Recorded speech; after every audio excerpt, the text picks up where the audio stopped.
ወንጌል ማርቆስ ዝጸሓፎ ናይ ጐይታና ኢየሱስ ክርስቶስ ቅዱስ ወንጌል ምዕራፍ 1 እዚ መጀመርታ ናይቲ ብዛዕባ ኢየሱስ ክርስቶስ ወዲ ኣምላኽ ዝዛረብ ወንጌል እዩ። ከምቲ ኣብ መጽሓፍ ነቢይ ኢሳይያስ እንሆ ጐደና እግዚኣብሔር ኣሰናድዉ መገድታቱ ኸዓ ኣቕምዑ እናበለ ናይ ሓደ ኣብ ምድረ በዳ ዝእውጅ ድምፂ ቅድሜኻ መገድኻ ዝጸርግ ልኡኸይ ይሰደልካ ኣለኹ ዝብል ተጻሒፉ ዘሎ ዮሐንስ ኣብ ምድረ በዳ እናጥመቐን ንሕድገት ኃጢአት ዝኸውን ናይ ንስሓ ጥምቀት እናሰበኸን መጸ። ብዘላ ሃገር ይሁዳን ኩሎም ሰብ ኢየሩሳሌምን ናብኡ ይመጹ። ብኃጢአቶም እናተናዘዙውን ኣብ ፈለገ ዮርዳኖስ ብኡ ይጥመቑ ነበሩ።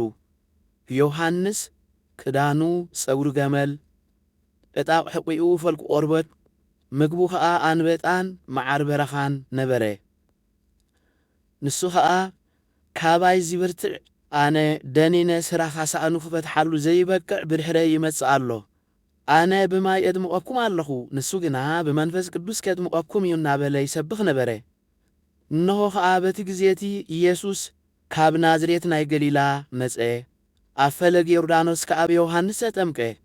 ኢየሱስ ካብ ማይ ውፅእ ምስ በለ ብኡብኡ ሰማያት ክፍፈታ መንፈስ ቅዱስ ድማ ደምሳር ርግቢ ኣብ ልዕሊኡ ኺወርድ ከሎ ረአየ። ብኣኻ ዝተሓጐስኩ ፍቁር ወደይ ንስኻ ኢኻ ዝብል ድምፂ ካብ ሰማያት መጸ። ብቕጽበት ከዓ መንፈስ ቅዱስ ናብ ምድረ በዳ ኣውፅኦ። ኣብቲ ምድረ በዳ ድማ ብሰይጣን እናተፈተነ 40 መዓልቲ ጸንሐ። ምስ ኣራዊት ከዓ ነበረ። መላእኽቲ እውን የገልግልዎ ነበሩ። ድሕሪ ማእሰርቲ ዮሐንስ ኢየሱስ እቲ እዋን በጽሒ እዩ፣ መንግሥቲ ኣምላኽ ከዓ ቐሪባ እያ እሞ ተነስሑ ብወንጌል እውን እመኑ ኢሉ ብስራት ኣምላኽ እናሰበኸ ናብ ገሊላ መጸ። ብጥቓ ባሕሪ ገሊላ ክሓልፍ ከሎ ስምዖንን እንድርያስ ሓውን ገፈፍቲ ዓሳ ስለ ዝነበሩ መርበቦም ኣብ ባሕሪ ኸየውርዱ ከለዉ ረአየ።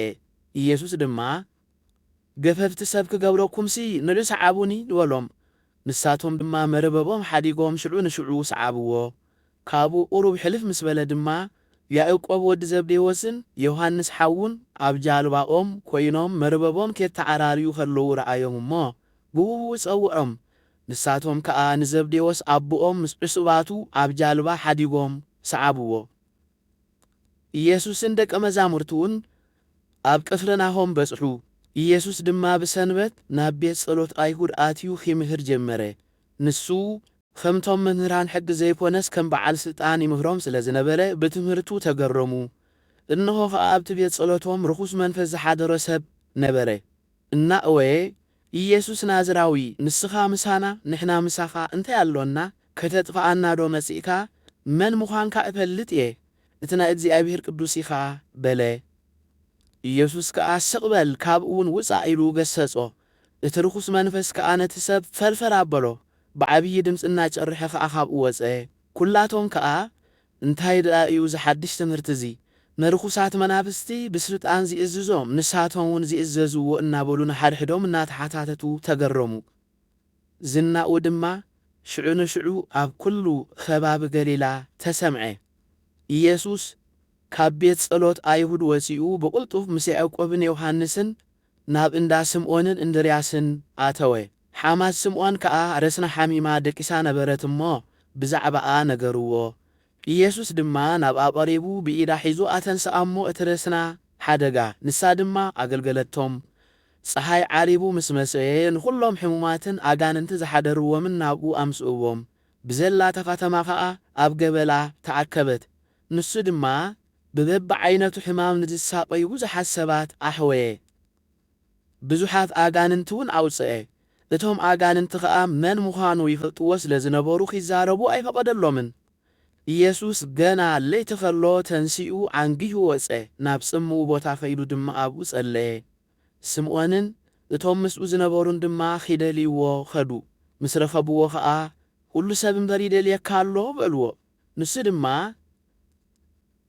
ኣነ ምእንቲ ዝነገራት እዚየ መጺአ ዘለኹ እሞ ኣብኡ ኸይደ ምእንቲ ክሰብኽ ስንዕናይ ናብ ዘን ከባቢ ዘለዋ ካልኦት ዓድታት እውን ንኺድ በሎም። ኣብ ኣባይቲ ጸሎት ኣይሁድ እናሰበኸ ኣጋንንቲ እውን እናውፅአ ኣብ ኩሉ ገሊላ ይዘዋወር ነበረ። ሓደ ለምጻም ናብኡ መጸ ተንበርኪኹ ድማ ፍቓድካ እንተ ደኣ ኮይኑስ ከተንጽሓኒ ትኽእል ኢኻ እናበለ ለመኖ። ኢየሱስ ከዓ ራህራሃሉ ኢሉ ዘርጊሑ ተንከዮ። ፍቓድ እዩ ንጽሕ እውን በሎ።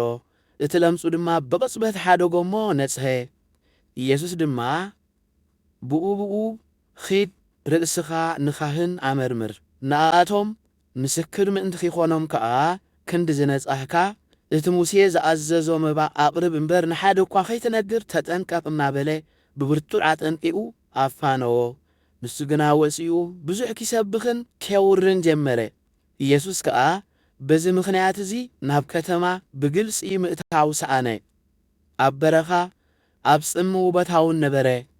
እቶም ሕዝቢ ከዓ ካብ ኩሉ ወገን ናብኡ ይመጹ ነበሩ።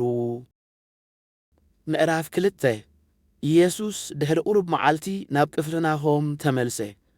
ኣብ ገዛ ከም ዘለውን ተሰምዐ። ኣብቲ ገበላውን ከይተረፈ ስፍራ ፍሳብ ዝጸቦም ብዙሓት ሰባት ተኣከቡ። ቃል ድማ ይነግሮም ነበረ። ገሊኦም ሰባት ከዓ ብ4 ሰብኣይ ዝተጾረ ልሙስ ሰብ ሒዞም ናብኡ መጹ። ካብ ብዝሒ ሕዝቢ ዝተላዕለ ናብኡ ከቕርብዎ ስለ ዘይከኣሉ በቲ ኢየሱስ ዘለዎ ወገን ነቲ ናሕሲ ኣፍሪሶም ከፈትዎ። ነቲ ልሙስ ሰብ ድማ ምስቲ ደቂሱሉ ዝነበረ ዓራት ኣውረድዎ። ኢየሱስ ከዓ እምነቶም ርእዩ ነቲ ልሙስ ሰብ ወደየ ሓጢኣትካ ተሓዲጉልካ እዩ በሎ። እንሆ ከዓ ገሊኣቶም ካብ መምህራን ሕጊ ኣብኡ ተቐሚጦም ነበሩ። ብልቦም ድማ ስለምንታይ እዩ እዚ ሰብ እዚ ከምዚ ኢሉ ዝዛረብ ይጸርፍ እዩ ዘሎ? ብዘይካ ሓደ ኣምላኽ ከ ሓጢኣት ኪሓድግ ዝኽእል መን እዩ እናበሉ ይሓስቡ ነበሩ። ኢየሱስ ከዓ ብልቦም ከምዚ ኢሎም ይሓስቡ ከም ዘለዉ ብኡ ብመንፈሱ ፈሊጡ ከምዚ በሎም፣ ስለምንታይ ብልብኹም ከምዚ ተሓስቡ ኣለኹም? ኣየና ይቐልል ነዚ ልሙስ እዚ ሓጢኣትካ ተሓዲጉልካ ምባል ዶ ወይ ተንስእ እሞ ዓራትካ ልዕልካ ኺድ ምባል? እምበኣር ወዲ ሰብ ኣብ ምድሪ ሓጢኣት ኪሓድግ ስልጣን ከም ዘለዎ ምእንቲ ክትፈልጡ ኢሉ ነቲ ልሙስ ተንስእ እሞ ዓራትካ ተሰኪምካ ናብ ቤትካ ኺድ እብለካ ኣለኹ በሎ። እቲ ልሙስ ድማ ብኡ ንብኡ ተንሲኡ ዓራቱ ልዒሉ ኣብ ቅድሚ ኩሎም ወፀ። ስለዚ ድማ ኩሎም ተገረሙ እሞ ከምዚ ዝበለ ከቶ ኣይርአናን እናበሉ ንኣምላኽ ኣመስገንዎ። ኢየሱስ ከም ብሓድሽ ናብ ገምገም ባሕሪ ኣቢሉ ወፀ። ኩሎም እቶም ሕዝቢ እውን ኣብ ዙርያኡ ተኣከቡ። ይምህሮም እውን ነበረ። ኪሓልፍ ከሎ ድማ ንሌዊ ወዲ እልፍዮስ ኣብ መደበር ቀረጽ ተቐሚጡ ረኣዮ እሞ ሰዓበኒ በሎ። ንሱ ከዓ ተንስኡ ሰዓቦ። ብድሕሪዚ ኢየሱስ ኣብ ቤት ሌዊ ኣብ መዓዲ ተቐሚጡ ነበረ። እቶም ዝሰዓብዎ ድማ ብዙሓት ነበሩ እሞ ሓያል ወተቐበልቲ ቀረጽን ሓጥኣንን ምስ ኢየሱስን ደቀ መዛሙርቱን ኣብ መዓዲ ተቐመጡ። እቶም ወገን ፈሪሳውያን ዝኾኑ መምህራን ሕጊ ኢየሱስ ምስ ተቐበልቲ ቀረጽን ሓጥኣንን ኪበልዕ ስለ ዝረኣይዎ ንደቀ መዛሙርቱ ስለምንታይ ምስ ተቐበልቲ ቀረጽን ሓጥኣንን ዚበልዕን ዚሰትን በልዎም። ኢየሱስ ከዓ ሰሚዑ ንሓኪምሲ ሕሙማት እምበር ጥዑያት ኣይደልይዎን እዮም፣ ኣነ ከዓ ንሓጥኣን እምበር ንጻድቃን ክጽዋዕ ኣይመጻእኩውን በሎም። ደቀ መዛሙርቲ ዮሐንስን ፈሪሳውያንን ይጾሙ ነበሩ። ገለ ሰባት መጺኦም ከዓ ንኢየሱስ ሓተትዎ። ደቀ መዛሙርቲ ዮሐንስን ደቀ መዛሙርቲ ፈሪሳውያንን ይጾሙ እዮም። ስለምንታይ ደኣ ደቀ መዛሙርትኻ ዘይጾሙ ድማ በልዎ። ኢየሱስ ከዓ ኣዕሩኽ መርዓዊ ደኣ እቲ መርዓዊ ምስኣቶም ከሎ ኺጾሙ ዶ ይከኣሎም እዩ? መርዓዊ ምስኣቶም ከሎስ ኪጾሙ ኣይኮነሎምን እዩ። እንተኾነ ግዳ መርዓዊ ካብኣቶም ዝውሰደላ መዓልቲ ክትመጽእ እያ። ሽዑ በታ መዓልቲ እቲኣ ኺጾሙ እዮም። ሓድሽ ቁራጽ ዓለባ ኣብ ብላይ ክዳን ዚልግብ ከቶ የልቦን። እንተዘይኮነስ እቲ ሓድሽ መልገባ ነቲ ብላይ ይቐዶ፣ ምቕዳዱ ከዓ ዝገደደ ይኸውን። ንሓድሽ ወይኒ ኣብ ሓደስቲ ኣሕርብቲ ደኣ የዕርቕዎ እምበር ንሓድሽ ወይንስ ኣብ ኣረገውቲ ኣሕርብቲ ዘዕርቆ የልቦን። እንተዘይኮነስ እቲ ሓድሽ ወይኒ ነቲ ኣሕርብቲ ይቐዶ፣ እቲ ወይኒ ከዓ ይፈስስ፣ እቲ ኣሕርብቲ እውን ይበላሽኦ በሎም። ኢየሱስ ብሰንበት ብማእከል ዝሩእ ግራውቲ ኺሓልፍ ከሎ ደቀ መዛሙርቱ ከዓ እናኸዱ ሰዊት ኪቐጽዩ ጀመሩ። ፈሪሳውያን ከዓ እስከ ረአ ደቀ መዛሙርቱኻ ስለምንታይ ብሰንበት ኪግበር ዘይተፈቕደ ይገብሩ ኣለዉ በልዎ። ኢየሱስ ድማ ብዘበን ኣብያታር ሊቀ ካህናት ዳዊት ምስ ሰኣነን ምስ ጠመየን ንሱ ምስቶም ምስኡ ዝነበሩ ኮይኑ እንታይ ዱ ዝገበረ? ኣብ ቤት ኣምላኽ ኣትዩ እትንፈህናት ጥራይ እምበር ካልኦት ኪበልዕዎ ዘይተፈቕደ ህብስተ ቁርባን ከም ዝበልዐን ነቶም ምስኡ ዝነበሩ እውን ከም ዝሃቦም እንዶ ኣየንበብኩምን ኢኹም በሎም። ሽዑ ኢየሱስ ንኣኣቶም ሰንበት እያ ምእንቲ ሰብ ዝተሰርዐት እምበር ሰብ ምእንቲ ሰንበት ኣይተፈጥረን እምበኣርከስ ወዲ ሰብ ጐይታ ሰንበት እውን እዩ በሎም። ምዕራፍ 3 ኢየሱስ ከም ብሓድሽ ናብ ቤት ጸሎት ኣይሁድ ኣተወ። ኣብኡ ኸዓ ኢዱ ዝለመሰት ሰብ ነበረ። ምእንቲ ኺፈስዎ ድማ ብሰንበት እንተሕወዮ ይጸናጸንዎ ነበሩ። ኢየሱስ ከዓ ነቲ ኢዱ ዝለመሰት ሰብ ንዓ ኣብ ማእከል ደው በል በሎ። ንኣቶም ድማ ብሰንበትሲ ጽቡቕ ምግባር ዶ ወይ ክፉእ ምግባር፣ ነፍሲ ምድሓን ዶ ወይ ምቕታል ይግባእ በሎም። ንሳቶም ግና ኣትቀጡ። በቲ ትርዲ ልቦም ጉህዩ ነቶም ኣብ ዙርያኡ ዝነበሩ ኩሎም ብቁጣዕ ኣጠመቶም። ነቲ ሰብኣይ ከዓ ኢድካ ዘርግሕ በሎ። ንሱ ድማ ዘርግሓ፣ እታ ኢዱ እውን ሓወየት። ፈሪሳውያን ድማ ብቕልጡፍ ከይዶም ከመይ ገይሮም ከምዚ ይቐትልዎ ምስ ሄሮድሳውያን ኮይኖም ብዛዕባኡ ተማኸሩ። ኢየሱስ ምስ ደቀ መዛሙርቱ ናብ ባሕሪ ኣቢሉ ኣልገሰ። ካብ ይሁዳን ካብ ገሊላን ከዓ ብዙሕ ህዝቢ ሰዓቦ። ኣዝዩ ብዙሕ ህዝቢ ነቲ ኩሉ ዝገበሮ ሰሚዑ ድማ ካብ ኢየሩሳሌም፣ ካብ ኤዶምያስ፣ ካብ ማዕዶ ዮርዳኖስ፣ ካብ ዙርያ ጢሮስን ሲዶናን ናብኡ ተኣከበ። ብምኽንያት በዚ ህዝቢ ሰብ ምእንቲ ኸይደፍኦ ጃልባ ከየጽንሕሉ ንደቀ መዛሙርቱ ነገሮም። ንብዙሓት ኣሕዊዎም ነበረ እሞ ሕማም ዘለዎም ኩሎም ምእንቲ ኺትንክይዎ ኣብኡ ኺሳዕ ዝወድቁ ይደፋፍኡ ነበሩ። ርኩሳት መናፍስቲ እውን ምስ ረኣይዎ ንስኻ ወዲ ኣምላኽ ኢኻ ኢሎም እናጨደሩ ኣብ ቅድሚኡ ይድፍኡ ነበሩ። ንሱ ከዓ ከየግህድዎ ኣምሪሩ ይገንሖም ነበረ። ኢየሱስ ናብ እምባ ደይቡ ነቶም ዝደለዮም ጸውዖም። ንሳቶም ከዓ ናብኡ መጹ። ምስኡ ምእንቲ ኺኮኑን ኪሰብኩ ምእንቲ ኺልእኮምን 12 ሐዋርያት ሾመ። ሕሙማት ክሕውዩን ኣጋንንቲ ከየውፅኡን ድማ ስልጣን ሃቦም። እቶም 12 ከዓ እዞም ዝስዕቡ እዮም። እቲ ንሱ ጴጥሮስ ኢሉ ዝሰመዮ ስምዖን፣ እቶም ቦአኔርጌስ ማለት ደቁ ነጎዳ ኢሉ ዝሰመዮም ያዕቆብ ወዲ ዘብዴዎስን ሓዉ ዮሐንስን፣ እንድርያስን ፊልጶስን፣ በርተሎሜዎስን ማቴዎስን፣ ቶማስን፣ ያዕቆብ ወዲ እልፍዮስን፣ ታዴዎስን፣ ስምዖን ቀነናውን፣ እቲ ኣሕሊፉ ዝሃቦ ይሁዳ ኣስቆረታዊ። ኢየሱስ ናብ ቤት ምስ ኣተወ ኸዓ ንሱን ደቀ መዛሙርቱን እንጌራ ምብላዕ ክሳዕ ዝስእኑ ከም ብሓድሽ ብዙሕ ህዝቢ ተኣከበ። እቶም ኣዝማዱ ኸዓ ኣብ ይድኡ ኺብልዎ ሰሚዖም ክሕዝዎ መጹ። ካብ ኢየሩሳሌም ዝወረዱ መምህራን ሕጊ ድማ ብኤልዜቡል ሒዝዎ ኣሎ፣ ነጋንንቲ ብሓለቓ ኣጋንንቲ እዩ ዝወፅኦም ዘሎ በሉ።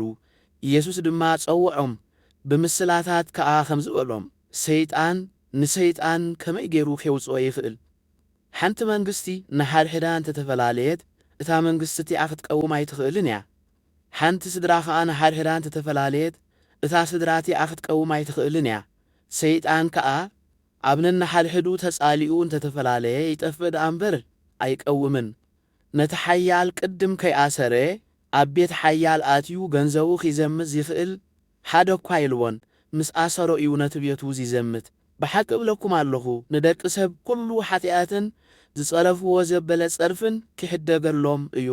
እቲ ንመንፈስ ቅዱስ ዝጸረፈ ግና ንዘለኣለም ኩነኔ ደኣ ይኾኖ እምበር ፈጺሙ ኣይሕደገሉን እዩ። ከምዚ ዝበሎም ከዓ ርኩስ መንፈስ ኣለዎ ስለ ዝበልዎ እዩ። ኣድዩ ንኣሕዋቱ ናብኡ መጹ። ኣብ ወጻኢ ቆይሞም ከዓ ይጽውዕዎ ለኣኹሉ። ብዙሕ ህዝቢ ከዓ ኣብ ዙርያኡ ተቐሚጡ ነበረ እሞ እንሆ ኣዴኻን ኣሕዋትካን ኣሓትካን ኣብ ወጻኢ ቆይሞም ይጽውዑኻ ኣለዉ በልዎ። ንሱ ድማ ኣደይ መን እያ ኣሕዋተይ ከ በዓል መን እዮም እናበለ መለሰሎም። ነቶም ኣብ ዙርያኡ ተቐሚጦም ዝነበሩ እናጠመተ ኣደይን ኣሕዋተይንሲ እነዉ ሓወይን ሓብተይን ኣደይንሲ ፍቓድ ኣምላኽ ዝገብር ዘበለ ኩሉ እዩ በሎም። ምዕራፍ 4 ኢየሱስ ከም ብሓድሽ ኣብ ገምገም ባሕሪ ኾይኑ ኺምህር ጀመረ። ኣብ ባሕሪ ናብ ጃልባ ደይቡ ክሳዕ ዝቕመጥ ብዙሕ ህዝቢ ናብኡ ተኣከበ።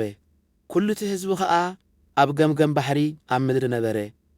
ብምስላታት ገይሩ ብዙሕ ነገራት መሃሮም ቲምህሮም ከሎ ድማ ስምዑ እንሆ ዘራኢ ፊዘርእ ወፈረ ቲዘርእ ከሎ ገለ ኣብ ጥቓ መገዲ ወደቐ ኣዕዋፍ መጺአን ድማ በልዓኦ ገሊኡ ድማ ብዙሕ መሬት ኣብ ዘይብሉ ኸውሒ ወደቐ ዕምቆት መሬት ስለ ዘይብሉ ከዓ ቐልጢፉ በቖለ ፀሓይ ምስ በረቐ ግና ሃወጎ ሱር ስለ ዘይብሉ እውን ሓረረ ገሊኡ ከዓ ኣብ ማእከል እሾኽ ወደቐ እቲ እሾኽ ከዓ ዓብዩ ሓነቆ ፍረ እውን ኣይሃበን ገሊኡ ድማ ኣብ ጽቡቕ መሬት ወደቐ በቖለ ዓበየ ፈረ ገሊኡ 30 ገሊኡ 60 ገሊኡ ከዓ 100 ሃበ እትሰምዕ እዝኒ ዘላቶ ይስማዕ በሎም ንበይኑ ምስ ኮነ ከዓ እቶም ኣብ ዙርያኡ ዝነበሩ ምስቶም 12 ኮይኖም ብዛዕባ እቲ ምስላታት ሓተትዎ ንሱ ከዓ ምስጢር መንግስቲ ኣምላኽ ምፍላጥ ንኣኻትኩም እዩ ተዋሂቡ ዘሎ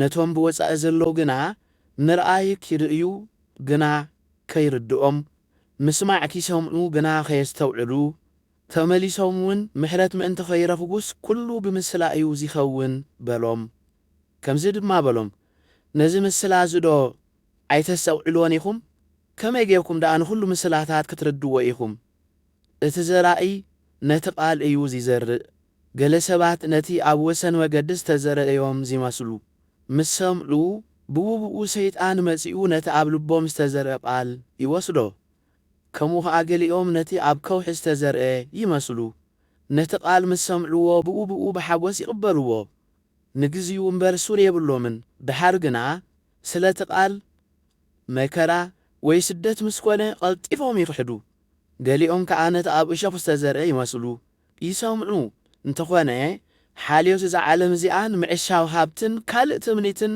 ኣትዩ ነቲ ቓል ይሓምቆ ፍረ ዘይብሉ ድማ ይኸውን ገሊኦም ግና ከምቲ ኣብ ጽቡቕ ምድሪ ዝተዘርአ እዮም ነቲ ቓል ይሰምዕዎ ይቕበልዎ ገሊኦም 30 ገሊኦም 60 ገሊኦም እውን 100 ይፈርዩ ኢየሱስ ድማ ኣስዒቡ ከም ዝበሎም ንመብራህቲ ኣብ በሪኽ መቐመጢኡ ኽየንብሮ እምበር ኣብ ትሕቲ ኸፈር ወይ ትሕቲ ዓራት ከይቐምጦ ዶ የብርሆ እዩ ዘይገሃድ ሕቡእ የልቦን ዘይግለጽ ስውር ድማ የልቦን እትሰምዕ እዝኒ ዘላቶ ይስማዕ መሊሱ ድማ ከም ዝበሎም ነቲ እትሰምዕዎ ኣስተብህሉሉ በቲ እትሰፍርሉ መስፈር ኪስፈረልኩም ኪውሰኸልኩም እውን እዩ ከመይ ንዘለዎ ይወሃቦ ነቲ ዘይብሉ ግና እታ ዘላቶ እኳ የግድፍዎ እዮም ኢየሱስ ከም ዝበለ መንግስቲ ኣምላኽ ዘርኢ ኣብ ምድሪ ከም ዘይዘርእ ሰብ እያ ንሱ ለይቲ ይድቅስ መዓልቲ እውን ይትንስእ እቲ ዘርኢ ድማ ንሱ ከይፈለጠ ይበቁል ይዓቢ እውን እታ ምድሪ ባዕላ ትፈሪ ቅድም ሳዕሪ ድሓር ዘለላ ኣብቲ ዘለላ ድማ ብዙሕ ስርናይ ምስ በጽሐ ቀውዖ ኣትዩ እዩ እሞ ሽዑ ዓጻዲ ይሰድድ መሊሱ ድማ ከም ዝበለ ንመንግስቲ ኣምላኽ ብምንታይ ንመስላ ወይስ እንታይ ምስላ ንግበረላ ኣብ ምድሪ ከም ዝተዘርአት እሞ ካብ ኩሉ ዘርኢ ምድሪ እትንእስ ፍረ ኣድሪ እያ ምስ ተዘርአት ግና ትበቁል ካብ ኩሉ ኣሕምልቲ እውን ተዓቢ ኣዕዋፍ ሰማይ ኣብ ጽላላ ከይዕርፋ ክሳዕ ዝኽእላ ከዓ ዓበይቲ ጨናፍር ትገብር ከም መጠን ምስ ትውዓሎም በዚ ከም ዝበለ ምስላታት ቃል ይነግሮም ነበረ ብዘይ ምስላ ከዓ ኣይተዛረቦምን ንደቀ መዛሙርቱ ግና ኩሉ ኣብ በይኖም ይገልጸሎም ነበረ በታ መዓልቲ እቲኣ ምድሪ ምስ መሰየ ደቀ መዛሙርቱ ናብ ማዕዶ ንሳገር በሎም ነቶም ህዝቢ ኣፋንዮም ድማ ኣብታ ኢየሱስ ዝነበራ ጃልባ ኣትዮም ምስኣቶም ወሰድዎ ካልኦት ጃላቡ ከዓ ኣብኡ ነበራ ብርቱዕ በብላ ነፋስ ዘላዕለ እታ ጃልባ ክሳዕ እትመልእ ድማ እቲ ማዕበል ኣብታ ጃልባ ይጸፍዕ ነበረ ኢየሱስ ከዓ ብወገን ድሕሪት እታ ጃልባ ተተሪእሱ ደቂሱ ነበረ ደቀ መዛሙርቱ ድማ ኣተንሲኦም መምህር ክንጠፍእ ዶ ግድና የብልካን ኢኻ በልዎ ንሱ ተንሲኡ ነቲ ንፋስ ገሰጾ ነታ ባሕሪ ድማ ዝግ በሊ ህድኢ በላ እቲ ንፋስ ዝግ በለ ዓብዪ ህድኣቱን ኮነ ንሱ ከዓ ደቀ መዛሙርቱ ስለምንታይ ትፈርሁ ክሳብ ክንዲ ዝዶ እምነት የብልኩምን በሎም ንሳቶም ኣዝዮም ፈርሁ ንሓድሕዶም እውን እዚ ንፋስን ባሕርን ዝእዘዝዎስ መን ኮን እዩ ተባሃሃሉ ምዕራፍ 5 ኢየሱስን ደቀ መዛሙርቱን ናብ ማዕዶ ባሕሪ ናብ ሃገር ጌርጌሴኖን መጹ። ካብ ጃልባ ምስ ወረደ ድማ ሓደ ርኩስ መንፈስ ዝሓደረ ሰብ ካብ መቃብር ወፂኡ ተጓነፎ። ንሱ ኣብ መቃብር ይነብር ነበረ። ብሰንሰለት ኣሲሩ ከየጽንዖ ዝኽእል ድማ ሓደ እኳ ኣይነበረን። ብመቑሕን ብሰንሰለትን ብዙሕ ግዜ ይእሰር ነበረ። እንተኾነ ነቲ ሰንሰለት ይበታትኾ ነቲ መቑሕ ድማ ይሰባብሮ ስለ ዝነበረ ከየጽንዖ ዝኽእል ሓደ እኳ ኣይነበረን። ኩሉ ሰዓት ድማ ለይትን መዓልትን ኣብ መቃብርን ኣብ እምባታትን ኮይኑ የእዊ። ሰብነቱ ኸዓ ብጽንጽሕለ ይቐናጅሕ ነበረ። ንኢየሱስ ብርሑቕ ምስ ረኣዮ ጐዩ ሰገደሉ። ኦ ኢየሱስ ወዲ ልዑል ኣምላኽ ንስኻ ምሳይ ኣነ ኸዓ ምሳኻ እንታይ ኣሎኒ ከይትሳቕየኒ ብኣምላኽ እማሕፅነካ ኣለኹ እናበለ ብዓብዪ ድምፂ ጨርሐ። እዚ ኸዓ ኢየሱስ ኣታ ርኩስ መንፈስ ካብዚ ሰብ እዚ ውፃእ ኢልዎ ስለ ዝነበረ እዩ። ኢየሱስ ከኣ ስምካፈ መን እዩ ኢሎ ሓተቶ። እቲ ጋኔን ድማ ብዙሓት ኢና እሞ ስመይ ለጌዮን እዩ ኢሉ መለሰ። ካብታ ሃገር ንወፃኢ ከይሰዶም ከኣ ብዙሕ ለመኖ። እንሆ ድማ ኣብኡ ብዙሕ መጓሳ ሓሰማታት ኣብቲ ጸግዒ እምባ ይበልዕ ነበረ። ንሳቶም ከኣ ናብተን ሓሰማታት ስደደና እሞ ናብአን ክንኣቱ ኢሎም ለመንዎ። ኢየሱስ ድማ ፈቐደሎም።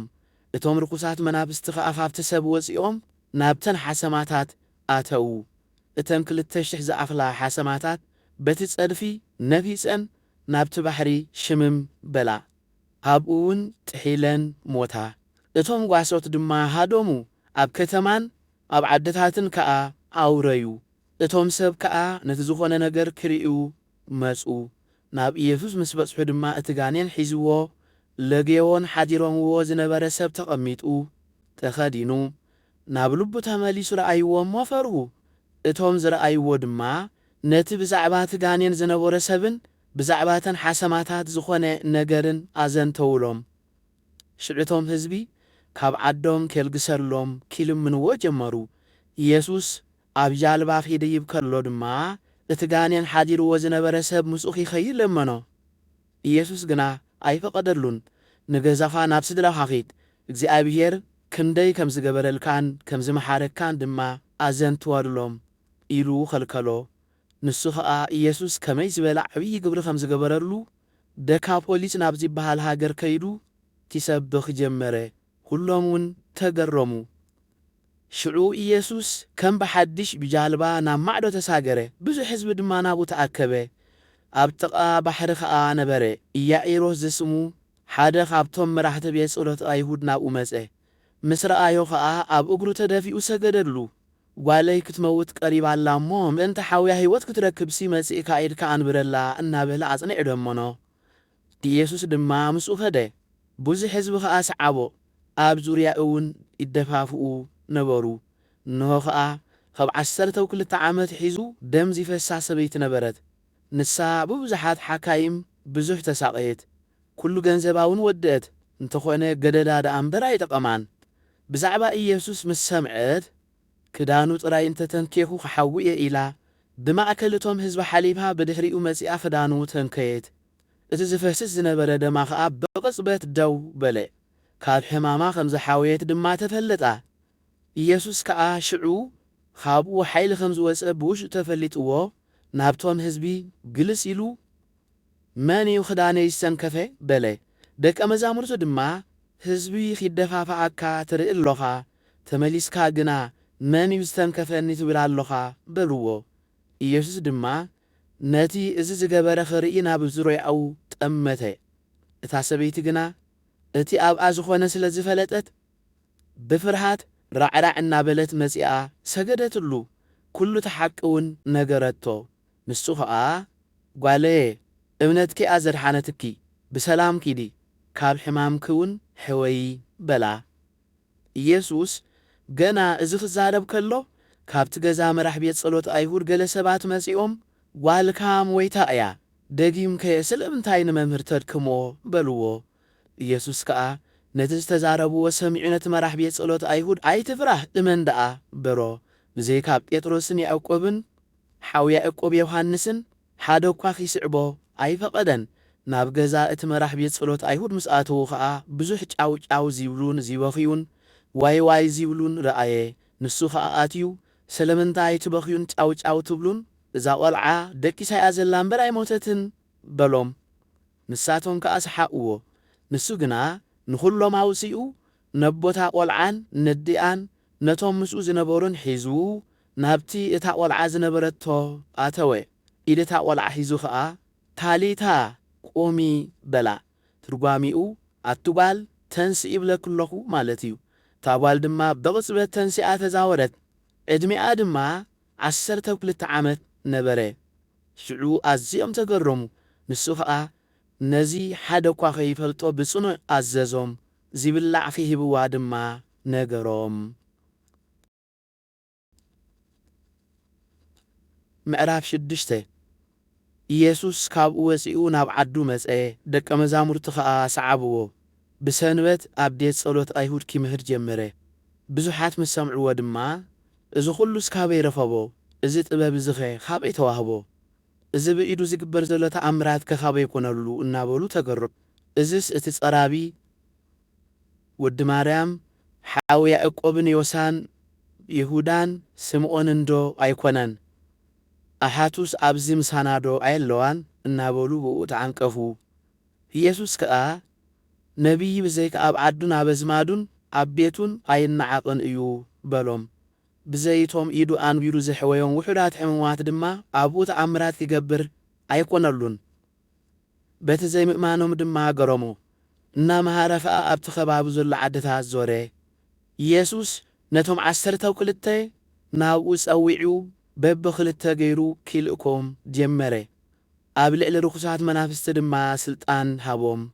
ንመገዲ ድማ በትሪ ጥራይ እምበር ሳንጣ ኾነ እንጌራ ወይ ገለ ገንዘብ ኣብ ቅናውቶም ከይማልኡ ኣሳእን ኣብ እግሮም ከእትዉ እምበር 2 ቀሚሽ ከይሕዙ ኣዘዞም።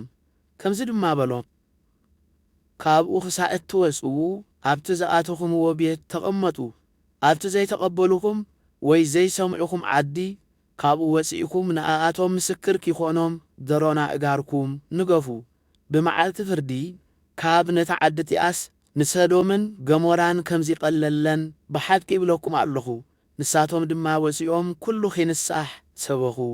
ስለዚ ብዙሓት ኣጋንንቲ ኣውፅኡ፣ ንብዙሓት ሕሙማት ድማ ዘይትናቐብኡ ኣሕወይዎም። ስም ኢየሱስ ኣመና ተወርዩ ስለ ዝነበረ ንጉስ ሄሮድስ ከምዚ ዝስዕብ ሰምዐ። ገሊኦም ዮሐንስ መጥምቕ ካብ ምዉታት ተንሥኡ እዩ፣ ስለዚ ከምዚ ዝበለ ተኣምራት ብኡ ይግበር ኣሎ በሉ። ካልኦት ግና ኤልያስ እዩ በሉ። ካልኦት ከዓ ነቢይ እዩ ወይ ከዓ ከም ሓደ ካብቶም ነቢያት እዩ በሉ። ሄሮድስ ግና ነዚ ምስ ሰምዐ እዚ እቲ ኣነ ርእሱ ዘሰየፍክዎ ዮሐንስ እዩ፣ ንሱ ካብ ምዉታት ተንሥኡ እዩ በለ። ሄሮድስ ንሄሮድያዳ ሰበይቲ ፊልጶስ ሓዉ ኣእትይዋ ነበረ እሞ ብሰራ ልኢኹ ንዮሐንስ ሒዙ ኣብ ቤት ማእሰርቲ ኣሲርዎ ነበረ። ምኽንያቱ ከዓ ዮሐንስ ንሄሮድስ ሰበይቲ ሓውካ ንኣኻ ክትከውን ኣይግባኣካን ስለ ዝበሎ እዩ። ሄሮድያዳ በዚ ተቐይማ ክትቀትሎ ትደሊ ነበረት። እንተኾነ ኣይከኣለትን። ምኽንያቱ ድማ ሄሮድስ ንዮሐንስ ጻድቕን ቅዱስን ሰብ ምዃኑ ፈሊጡ ይፈርሆን ክፉእ ነገር ከይበጽሖ ይሕልዎን ነበረ። ሄሮድስ ዘረባ ዮሐንስ ኪሰምዕ ከሎ ኣዝዩ ይጭነቕ ነበረ። እንተኾነ እናተሓጐሰ ደኣ ይሰምዖ ነበረ። ሄሮድስ ተወለደላ መዓልቲ ኸይኽብር ንመሳፍንቲ ንመኳንንቲ ንናይ ገሊላ ዓበይቲ ዓዲ ምሳሕ ምስ ገበረ ሽዑ ምሽኡ መዓልቲ ኾነ። ጓል ሄሮድያዳ ድማ ኣትያ ሳዕስዐት። ንሄሮድስን ነቶም ምስኡ ኣብ መኣዲ ዝተቐመጡን ከዓ ኣሓጐሰቶም። እቲ ንጉስ ከዓ ነታ ጓል ዝደለይኸዮ ለምንኒ እሞ ክህበኪ እየ፣ ክሳብ ፍርቂ መንግሥተይ እንትኾነውን ዝለመንክኒ ክህበኪ እየ ኢሉ መሓለላ። እታ ጓል ወፂኣ ነዲኣ እንታይ ክልምኖ በለታ። ንሳ ከዓ ርእሲ ዮሐንስ መጥምቕ በለታ። ሽዑ ቐልጢፋ ናብ ንጉስ ኣትያ ርእሲ ዮሐንስ መጥምቕ ሕጂ ኣብ ጻሕሊ ጌርካ ሃበኒ በለቶ። እቲ ንጉስ ድማ ኣዝዩ ሓዘነ። ምንቲ ማሕላኡን ምንቲ ቶም ምስኡ ተቐሚጦም ዝነበሩን ግና ክኣብያ ኣይደለየን። ሽዑ እቲ ንጉስ ንሓደ ወተሃደር ልኢኹ ርእሲ ዮሐንስ ከምጽኣሉ ኣዘዞ። ንሱ ከዓ ናብ ቤት ማእሰርቲ ኸይዱ ርእሲ ዮሐንስ ሰየፈ። ነቲ ርእሱ ብጻሕሊ ኣምጺኡ ነታ ጓል ሃባ እታጓል ድማ ነዴ ኣሃበታ ደቀ መዛሙርቱ ነዚ ምስ ሰምዑ ኸይዶም ነቲ ሬሳ ዮሃንስ ወሲዶም ቀበርዎ። ሐዋርያት ድማ ናብ ኢየሱስ ተመሊሶም ዝገበርዎን ዝመሃርዎን ኩሉ ነገርዎ። እቶም ዝመጹን ዝኸዱን ብዙሓት ነበሩ እሞ ንምብላዕውን ግዜ ፈሳእ ዝስእኑ ስለ ዝኾኑ ኢየሱስ ንበይንኹም ቁሩብ ከተዕርፉ ኣብ ጽምው ቦታ ንዕናይ በሎም። ንሳቶም ከዓ ንበይኖም ብጃልባ ናብ ጽምው ቦታ ኸዱ። ክኸዱ ኸለዉ ብዙሓት ህዝቢ ረኣይዎምን ኣለለይዎምን። ካብ ኩለን ከተማታት ብእግሪ ናብኡ ጐየዩ። ቀዲሞምዎም ድማ ናብኡ በጽሑ። ኢየሱስ ካብ ጃልባ ምስ ወረደ ብዙሕ ህዝቢ ረኣየ። ጓሳ ከም ዘይብለን ኣባጊዕ ነበሩ እሞ ደንገጸሎም። ብዙሕ እውን ኪምህሮም ጀመረ። እዋን ምስ ሓለፈ ከዓ ደቀ መዛሙርቱ ቀሪቦም እዚ ቦታ እዚ በረኻ እዩ፣ ግዜ እውን ኣዝዩ መሲእ እዩ፣ ዝብላዕ የብሎምን እሞ ኣብ ዙርያና ናብ ዘሎ ኣቑሳትን ዓደታትን ከይዶም ዝበልዕዎ ክዕድጉ ኣፋንዎም በልዎ። ንሱ ግና ዝብላዕ ንስኻትኩም ሃብዎም በሎም። ንሳቶም ድማ ኼድናዶ ብ200 ዲናር እንጌራ ዓዲግና ኺበልዑ ክንህቦም በልዎ። ኢየሱስ ድማ ክንደይ እንጌራ ከም ዘለኩም ኪዱ ረአዩ በሎም። ንሳቶም ከዓ ምስ ረአዩ 5 እንጌራን 2 ዓሳን በልዎ። ንኹሎም በብመስርዖም እናሰርዑ ኣብ ለምለም ሳዕሪ ኺቐምጥዎም ኣዘዞም። እቶም ህዝቢ ከዓ ከከም መስርዖም በቢ100ን በቢ50ን ተቐመጡ። ኢየሱስ ነተን 5 እንጌራን 2 ዓሳን ኣልዒሉ ናብ ሰማይ እናጠመተ ኣመስገነ። ነተን እንጌራ ቆሪሱ ከቕርብሎም ደቀ መዛሙርቱ ሃቦም። እቲ 2 ዓሳውን ንኹሎም ዓደሎም። ኩሎም ድማ በሊዖም ጸገቡ። ስለዚ ደቀ መዛሙርቱ 12 ቁርስራስ ዝመልኦ መሶብ ኣልዓሉ። ካብቲ ዓሳ ድማ ከምኡ። እቶም እንጌራ ዝበልዑ ከዓ 5,000 ሰብኡት ነበሩ። ኢየሱስ ሽዑ ነቶም ህዝቢ ክሳዕ ዘሰናብት ንደቀ መዛሙርቱ ብቕልጡፍ ኣብ ጃልባ ኣትዮም ናብ ማዕዶ ቤተሳይዳ ኺቅድምዎ ኣዘዞም። ምስ ኣፋነዎም ካብኡ ሓሊፉ ኺጽሊ ናብ እምባ ደየበ። እዋኑ ምስ መሰየ እታ ጃልባ ኣብ ማእከል ባሕሪ ነበረት። ንሱ ድማ በይኑ ኣብ ምድሪ ነበረ።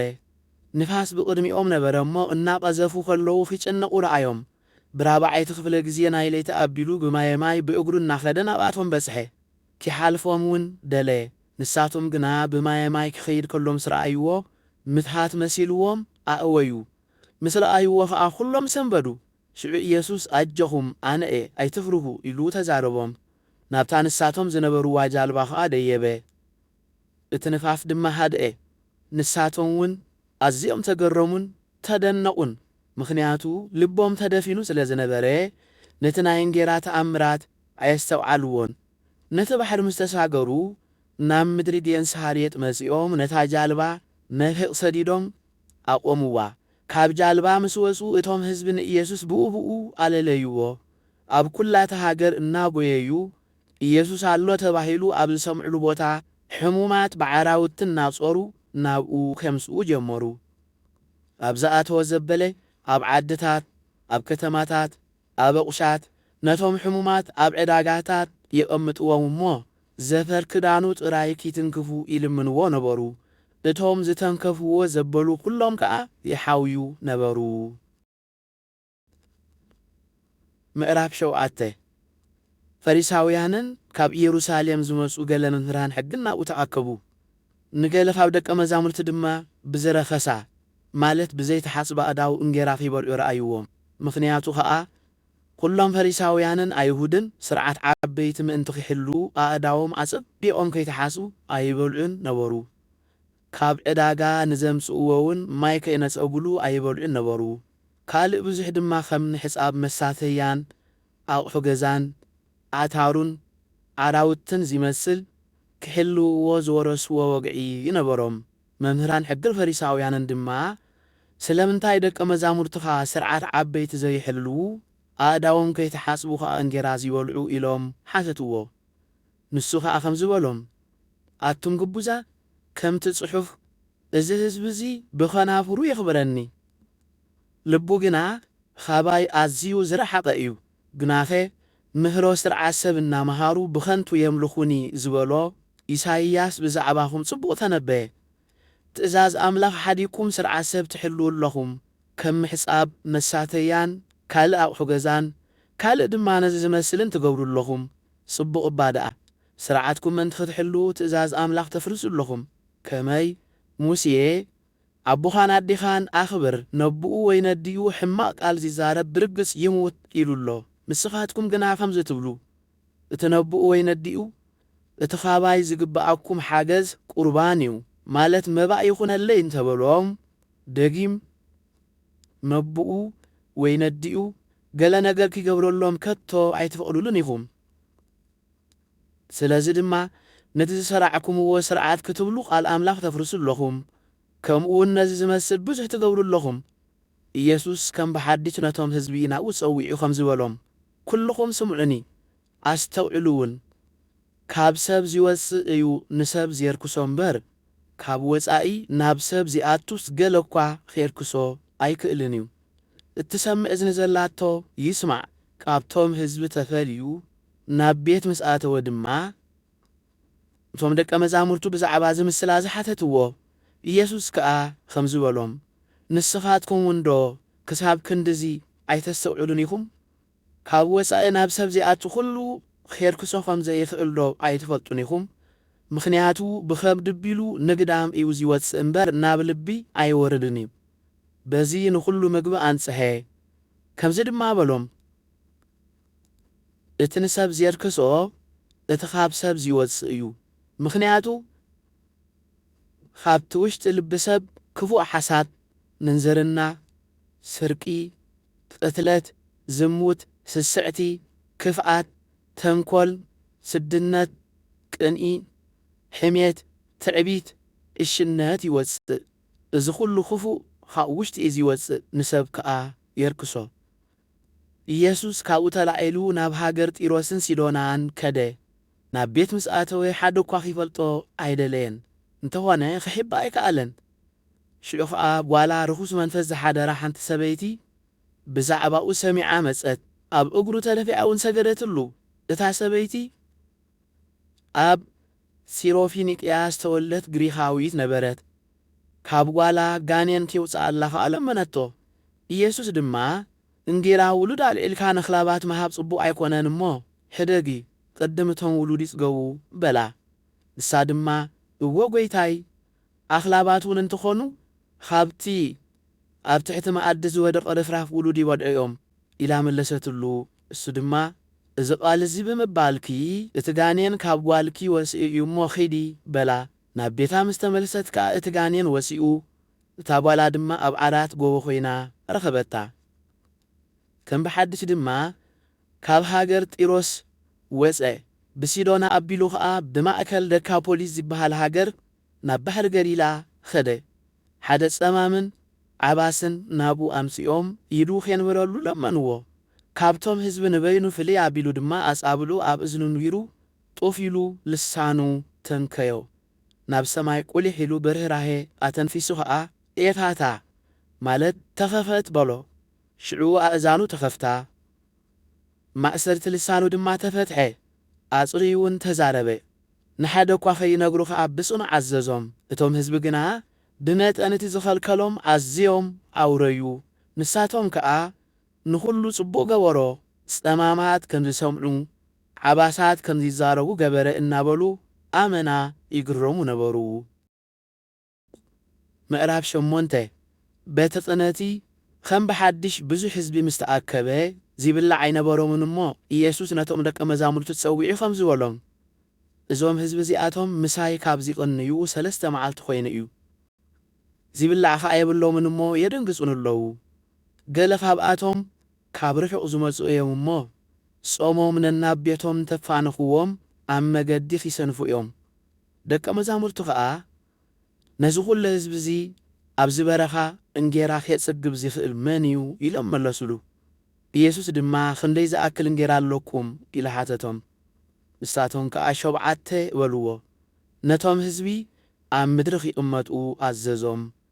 ነተን 7 እንጌራ ወሲዱ ኣመስጊኑ ቆረሰ። ንደቀ መዛሙርቱ ከቕርብሎም ሃቦም። ንሳቶም ከዓ ነቶም ህዝቢ ኣቕረብሎም። ቁሩብ ዓሳውን ነበሮም። ንዕኡ ድማ ባሪኹ ከቕርብሎም ኣዘዘ። በሊዖም ጸገቡ። ዝተረፈ ቁርስራስ ከዓ 7 መሶብ መሊኦም ኣልዓሉ። እቶም ዝበልዑ ከዓ 4,000 ዝኾኑ ነበሩ። ሽዑ ድማ ኣፋነዎም። ድሕሪ እዚ ምስ ደቀ መዛሙርቱ ናብ ጃልባ ደይቡ ናብ ሃገር ደልማኑታ ኸደ። ፈሪሳውያን ናብ ኢየሱስ መጺኦም ክፍትንዎ ኢሎም ካብ ሰማይ ትእምርቲ ኣርእየና እናበሉ ክከራኸርዎ ጀመሩ። ኢየሱስ ድማ ብመንፈሱ እናሕዘንዘነ እዚ ወለዶ እዚ ንምንታይ እዩ ትእምርቲ ዝደሊ ዘሎ? ነዚ ወለዶ እዚ ትእምርቲ ከም ዘይወሃቦ ብሓቂ እብለኩም ኣለኹ በለ። ሓዲግዎም ድማ ከም ብሓድሽ ናብ ጃልባ ደየበ፣ ናብ ማዕዶውን ተሳገረ። ደቀ መዛሙርቲ ከዓ ምምላእ እንጌራ ስለ ዝረስዑ ምስኣቶም ኣብ ጃልባ ብዘይካ ሓንቲ እንጌራ ካልእ ኣይነበሮምን። ኢየሱስ ድማ ተጠንቀቑ፣ ካብ ማይ ብሑቕ ፈሪሳውያንን ሄሮድሳውያንን ተሓለዉ ኢሉ ኣዘዞም። ንሳቶም ከዓ ንሓድሕዶም እንጌራ ስለ ዘይተመላእና እዩ ተባሃሉ። ኢየሱስ ድማ ፈሊጡ ከም ዝበሎም ስለምንታይ እንጌራ ብዘይ ምምላእኩም ንሓድሕድኩም ትካትዑ? ገና ዶ ኣይተረዳእኩምን እዩ? ወይ ኣይተስተውዕሉ እንዶ ኢኹም? ልብኹም ከየተደፊኑ ድዩ? ዓይንቲ ከለዋኹምሲ ኣይትርእዩ እንዶ? ኣእዛን ከለዋኹም ከ ኣይትሰምዑ እንዶ? ኣይትዝክሩ እንዶ ኸ ኢኹም? እቲ 5 እንጌራ ን5,000 ምስ ቆረስኩ ቁርስራስ ዝመልአ ክንደይ መሶብ ኣልዓልኩም? ንሳቶም ከዓ 12 በልዎ። እቲ 7 እንጌራ ን4,000 ምስ ቆረስኩ ኸ ቁርስራስ ዝመልአ ክንደይ መሶብ ኣልዓልኩም? ንሳቶም ድማ 7 በልዎ። እሱ ድማ ስለምንታይ ዳ ዘይተስተውዕሉ በሎም። ናብ ቤተ ሳይዳ ምስ መጹ ከዓ ሓደ ዕውር ናብኦም መጺኦም ክድህስሶ ለመንዎ። ነቲ ዕውር ድማ ብኢዱ ሒዙ ካብቲ ዓዲ ናብ ወጻኢ መርሖ። ኣብ ዒንቱ ጡፍ ኢሉ ከዓ ኢዱ ኣንበረሉ። ገለ ዶ ትርኢ ኣለኻ ኢሉ እውን ሓተቶ። ቋሕ ኢሉ ድማ ሰባት ከም ኣእዋምቲ ይመላለሱ ይርኢ ኣለኹ በለ። ኢየሱስ ደጊሙ ኢዱ ኣብ ዒንቱ ኣንበረሉ እሞ ኣጸቢቑ ረኣየ፣ ሓወየ፣ ንኹሉ እውን በሪሁ ረኣዮ። ኢየሱስ ከዓ ናብ ዓዲ ኣይትእቶ፣ ኣብ ከተማ ከዓ ንሓደ እኳ ኣይትንገር ኢሉ ናብ ቤቱ ሰደዶ። ኢየሱስ ምስ ደቀ መዛሙርቱ ናብ ዓድታት ቂሳርያ ፊልጶስ ከደ። ኣብ መገዲ ድማ ነቶም ደቀ መዛሙርቱ ሰብ መን እዩ ይብለኒ ኢሉ ሓተቶም። ንሳቶም ድማ ገሊኦም ዮሐንስ መጥምቕ፣ ካልኦት ድማ ኤልያስ፣ ካልኦት እውን ሓደ ካብ ነቢያት እዩ ይብሉኻ በልዎ። ንሱ ድማ ንስኻትኩም ከ መን እዩ ትብሉኒ በሎም። ጴጥሮስ ከዓ ንስኻ ክርስቶስ ኢኻ ኢሉ መለሰሉ። ሽዑ ብዛዕባኡ ንሓደ እኳ ከይነግሩ ብጽኑዕ ኣዘዞም። ወዲ ሰብ ብዙሕ ኺሳቐ ብሽማግለታት ህዝብን ሊቃነ ካህናትን መምህራን ግን ክነዓቕን ክቐተልን ኣብ ሳልሳይ መዓልቲ እውን ኪተንስእ ከም ዘለዎ ኺምኽሮም ጀመረ። ነዚ ነገር እዚ ድማ ኣግሂሉ ተዛረቦ። ሽዑ ጴጥሮስ ኣግሊል ኣቢሉ ኺምኽሮ ጀመረ። ናብ ደቀ መዛሙርቱ ግልጽ ኢሉ እናጠመተ ንጴጥሮስ በታ ሰይጣን ናይ ሰብ እምበር ናይ ኣምላኽ ኣይተሓስብን ኢኻ እሞ ኺድ ካባይ ረሓቕ ኢሉ ገሰጾ። ነቶም ህዝቢ ምስ ደቀ መዛሙርቱ ጸዊዑ እቲ ደድሕረይ ኪስዕብ ዝደሊ ገዛእ ርእሱ ይመንን፣ መስቀሉ ኣልዒሉ ከዓ ይስዓበኒ። እቲ ንህይወቱ ኸድሕና ዝደሊ ከየጥፍኣ እዩ። እቲ ንህይወቱ ምእንታይን ምእንቲ ወንጌልን ዘየጥፍኣ ግና ኸድሕና እዩ። ንሰብ ከ ኩሉ ዓለም ረቢሑ ነፍሱ እንተጥፍአ እንታይ ይጠቕሞ? ሰብ ከ በጃ ነፍሱ እንታይ ዘይመሃበ? ስለዚ እቲ ኣብዚ ዘማውን ሓጥእን ዝኾነ ወለዶ እዚ ብዓይን ብቓለይን ዝሓፈረ ወዲ ሰብ ድማ ብግርማ ኣቡኡ ምስ ቅዱሳን መላእኽቱ ምስ መጸ ብኡ ይሓፍር እዩ በሎም። ምዕራፍ 9 ኢየሱስ ካብዞም ኣብዚ ቆይሞም ዘለዉ ገለ ንመንግሥቲ ኣምላኽ ብሓይሊ ክትመጽእ ፈላ ክሳዕ ዝርእይዋ ዘይሞቱ ከም ዘለዉ ብሓቂ እብለኩም ኣለኹ በሎም። ድሕሪ 6 መዓልቲ ኸ ኢየሱስ ንጴጥሮስን ያዕቆብን ዮሐንስን ወሲዱ ንበይኖም ናብ ነዊሕ እምባ ኣደየቦም። ኣብ ቅድሚኦም እውን ትርኢቱ ተለወጠ፣ ክዳኑ ድማ ኣዝዩ ኣንጸባረቐ። ኣብ ምድሪ ሓደ ሓጸባይ ከምኡ ገይሩ ፈጻዕድዎ ክሳብ ዘይኽእል ከዓ ጻዕደወ። ሽዑ ኤልያስን ሙሴን ምስ ኢየሱስ ኪዘራረቡ ከለዉ ተራእይዎም። ጴጥሮስ ከዓ ንኢየሱስ መምህር ንኣና ኣብዚ ምንባር ጽቡቕ እዩ፣ ሓደ ንኣኻ፣ ሓደ ንሙሴ፣ ሓደ ንኤልያስ 3 ዳስ ንስራሕ በሎ። ኣዝዮም ሰንቢዶም ስለ ዝነበሩ ነቲ ዝብሎ ኣይፈልጥን ነበረ። ደመና መጺኡ ኣንጸላለዎም።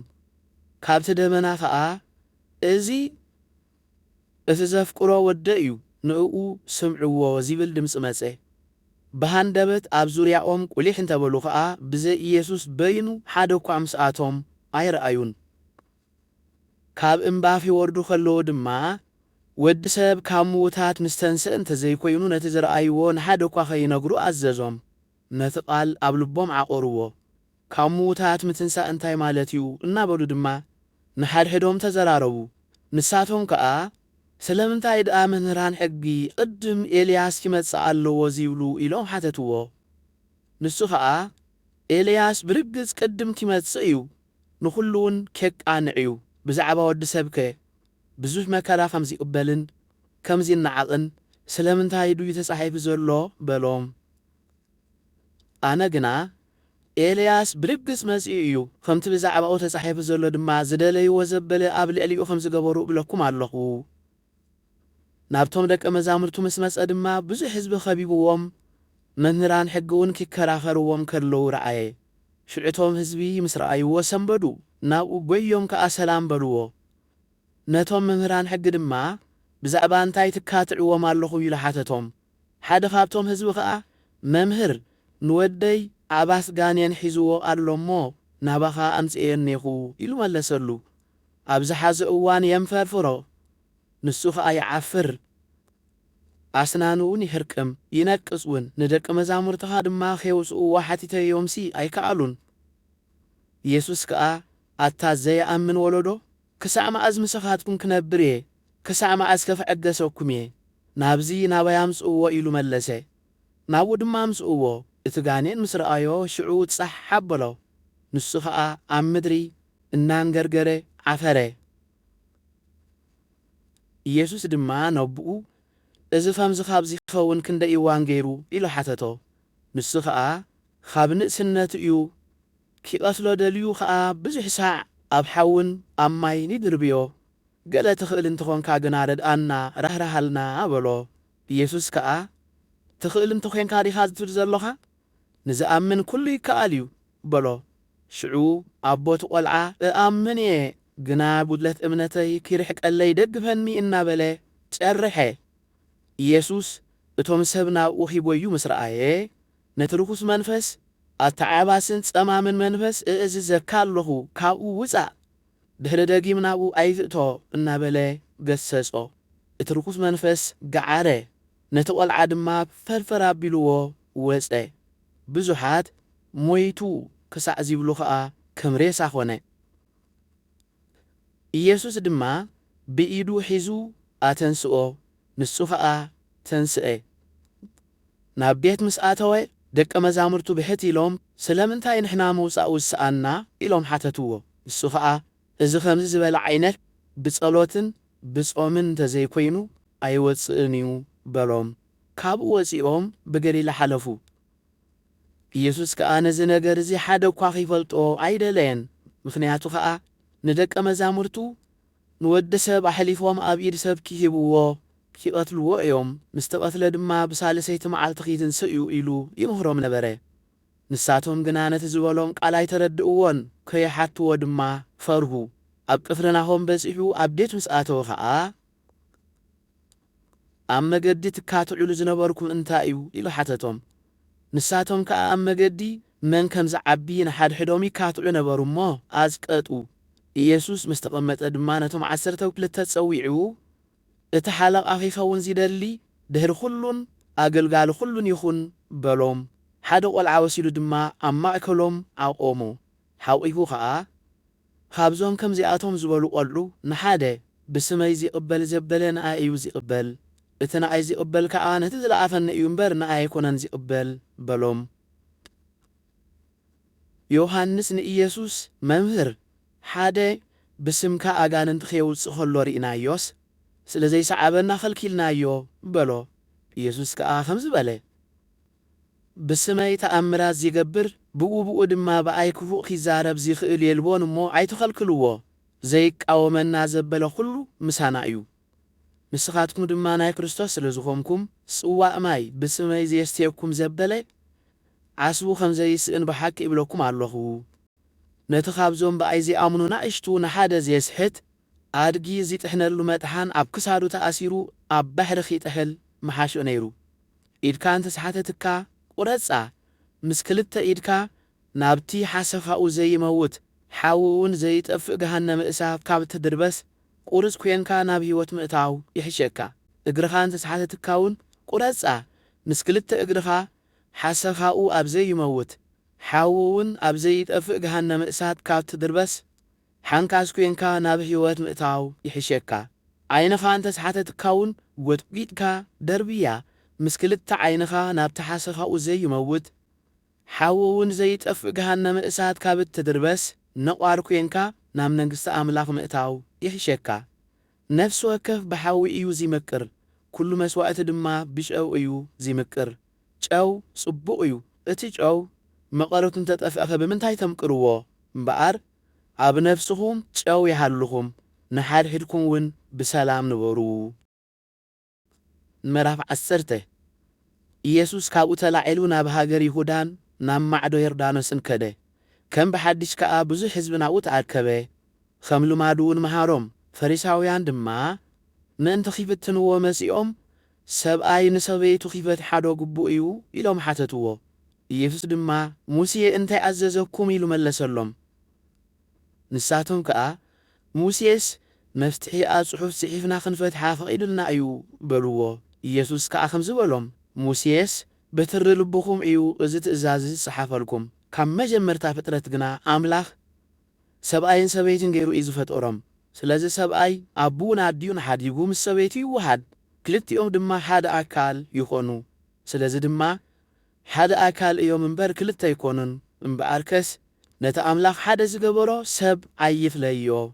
أبيت كأ دك مزامرتو بزعب هذا نجرز خالق زي حتى تو نسو دما نتسبيتو فتحو خالق زي أتو أبلع لئا يزمو እታሰብ አያፈቲሓ ካልእ እትእቱ ድማ ትዝሙ በሎም ኢሉ ኸንበረሎም ድማ ህፃናትና ወአምጽእዎም ደቀ መዛሙርት ግና ነቶም ዘምጽእዎም ገሰጽዎም ኢየሱስ ነዚ ምስራኤ ተቆጥዑ ከምዝበሎም ህፃናት ናባይ ይምጽኡ ሕደግዎም መንግስቲ አምላኽ ነዞም ከምዚኣቶም ዝውርያሞ ኣይትኸልክልዎም እቲ መንግስቲ አምላኽ ከም ህፃን ኮይኑ ዘይተቀበላ ከቶ ከምዘይኣትዋ በሓቂ ይብለኩም ኣለኹ ሃሓዊሁ ድማ ኢዱ አንቢሩ ባረኾም ኢየሱስ ብመገድኺ ይኸይድ ከሎ ሓደ ሰብና ወየናኡ መጺኡ ሰገደሉ ኣታ ሕያዋይ መምህር ናይ ዘለኣለም ህይወት ክወርሲ እንታይ እግበር ኢሉ ሓተቶ ኢየሱስ ከኣ ከምዚ በሎ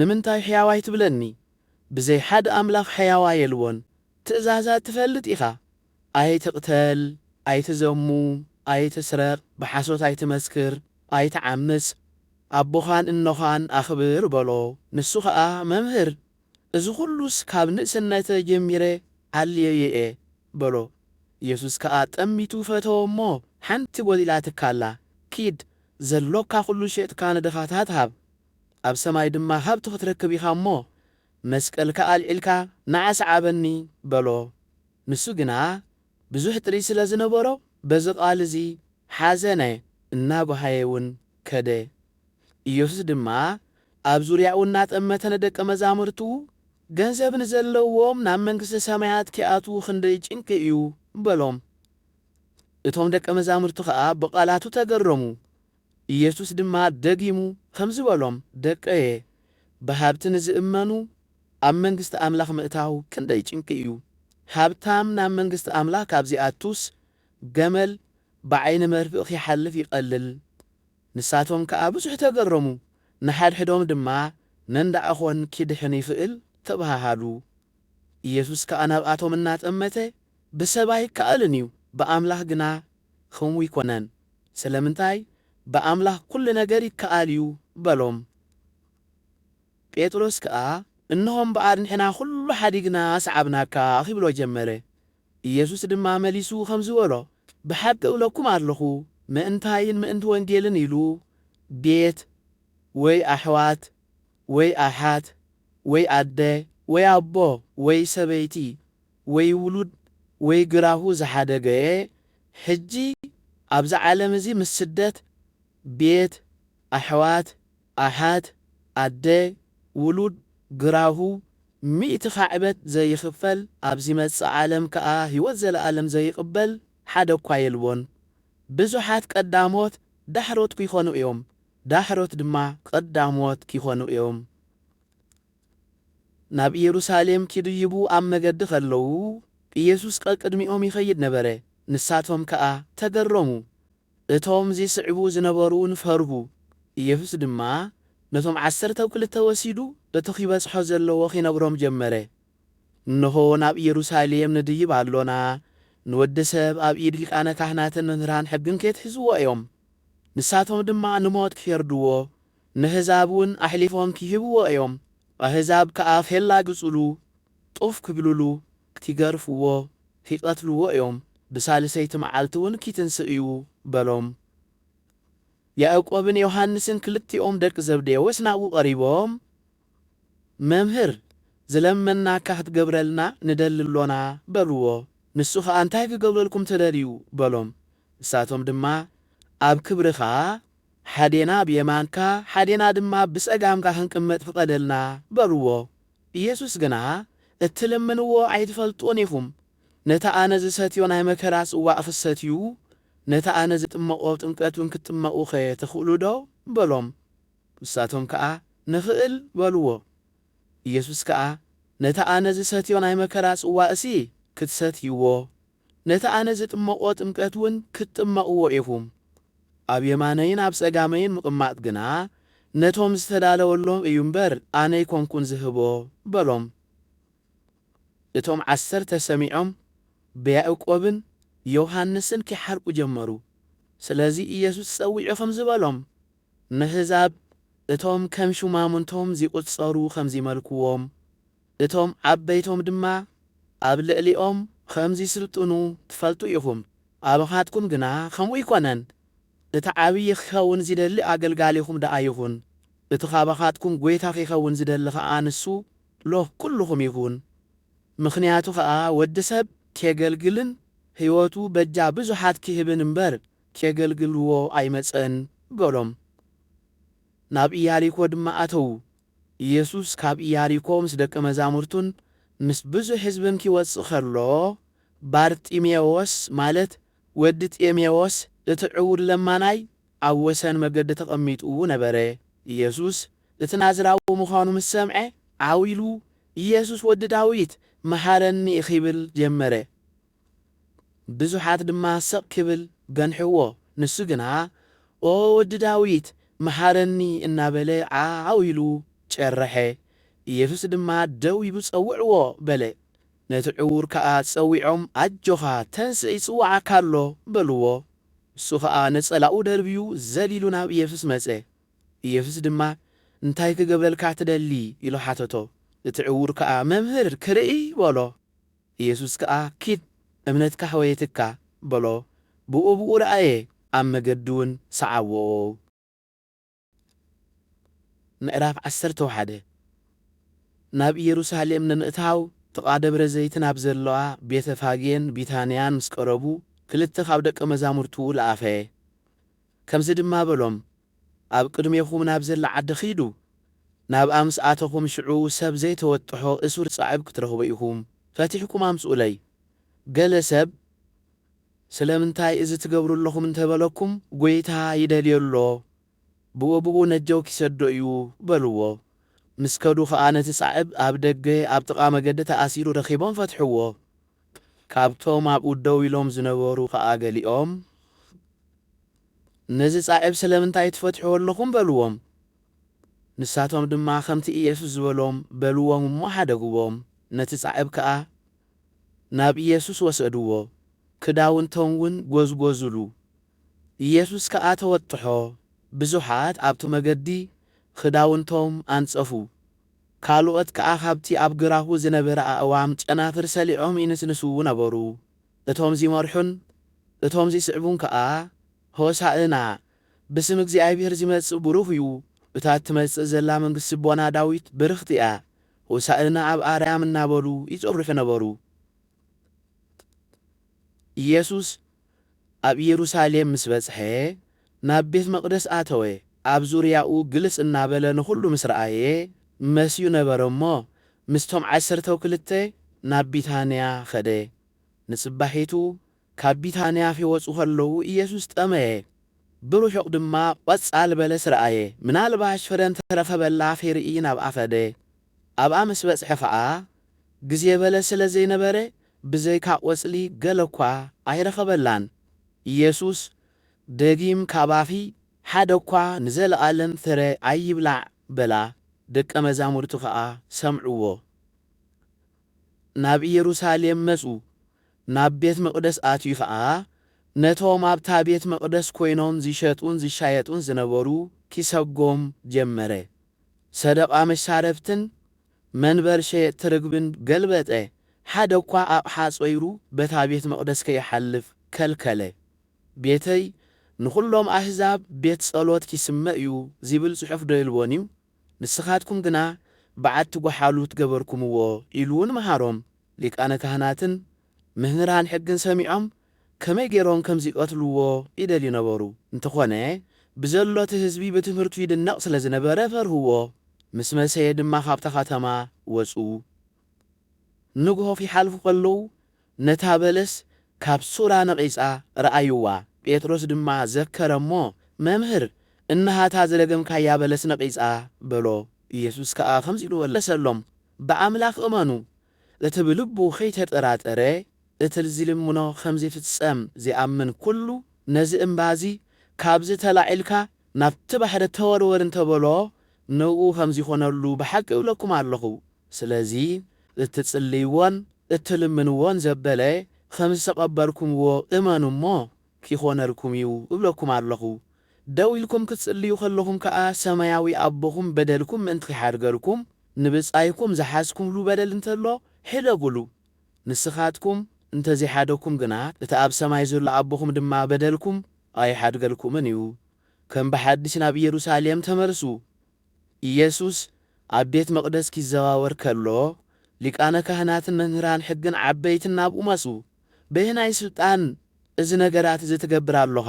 ወይ ከዓ ነዚ ነገራት እዚ ንምግባር ስልጣን ዝሃበካ መን እዩ በልዎ። ኢየሱስ ድማ ኣነ እውን ሓንቲ ነገር ክሓተኩም መልሱለይ። ኣነ ከዓ በየናይ ስልጣን ነዚ ነገራት እዚ ከም ዝገብር ክነግረኩም እየ። ጥምቀት ዮሃንስ ካብ ሰማይ ድዩ ነይሩ ወይ ካብ ሰብ? መልሱለይ ይበሎም። ንሓድሕዶም ከዓ ካብ ሰማይ እንተበልናዮ ከመይ ደኣ ዘይኣመንኩምዎ ይብለና እዩ።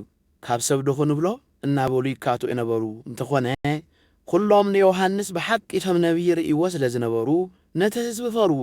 ስለዚ ንኢየሱስ ኣይንፈልጥን ኢሎም መለሱሉ። ኢየሱስ ከዓ ኣነ እውን በየናይ ስልጣን ነዚ ከም ዝገብር ኣይነግረኩምን እየ በሎም። ምዕራፍ 12 ኢየሱስ ብምስላታት ገይሩ ከም ዝኽብሎም ጀመረ። ሓደ ሰብኣይ ወይኒ ተኸለ፣ ሓጹር ገበረሉ፣ መሓምተሊ ከዓ ኹዓተሉ፣ መሓለዊ ዋላ እውን ሰርሓሉ። ንሓረስቶት ድማ ብመገስ ይብዎም ገሸ።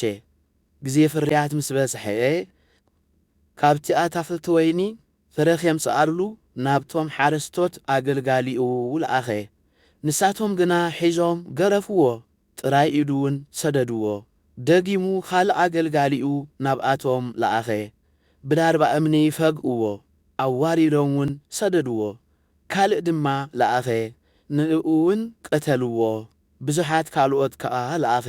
ንገሊኦም ገረፍዎም፣ ንገሊኦም ድማ ቀተልዎም። ገና ሓደ ዘፍቅሮ ወዲ ነበሮ። ኣብ መወዳእታ ከዓ ንወደይሲ ይሓፍርዎ ግዲ ይኾኑ ኢሉ ናብኣቶም ለኣኾ። እቶም ሓረስቶት ግና እዚ እቲ ወራሲ እዩ ንዕንቕተሎ እሞ እቲ ርስቱ ከዓ ንኣና ኺኸውን እዩ ተባሃሃሉ። ሒዞም ቀተልዎ፣ ካብቲ ኣታኽልቲ ወይኒ ከዓ ናብ ወፃኢ ደርበይዎ። እቲ ዋና ኣታኽልቲ ወይኒ እንታይ ኮን ክገብር እዩ? መሲዩ ነቶም ሓረስቶት ይቐትሎም፣ ነቲ ኣታኽልቲ ወይኑ ከዓ ንኻልኦት ይህቦ። እቲ ነደቕቲ ዝነዓቕዎ እምኒ ንሱ ርእሲ መኣዝን ኮነ። እዚ ካብ እግዚኣብሔር እዩ ንምርኣዩ እውን ዘደንቕ እዩ ዚብል ጽሑፍ ዶ ኸቶ ኣየንበብኩምዎን ኢኹም? መራሕቲ ኣይሁድ እዚ ምስላ እዚ ብዛዕባኦም ከም ዝተዛረቦ ፈሊጦም ነበሩ እሞ ክሕዝዎ ደለዩ። ነቶም ህዝቢ ፈሪሆም ግና ሓዲጎምዎ ኸዱ። بقالو ከየስሕትዎ ኢሎም ከዓ ካብ ፈሪሳውያንን ሄሮድሳውያንን ገለ ሰባት ሰደዱሉ።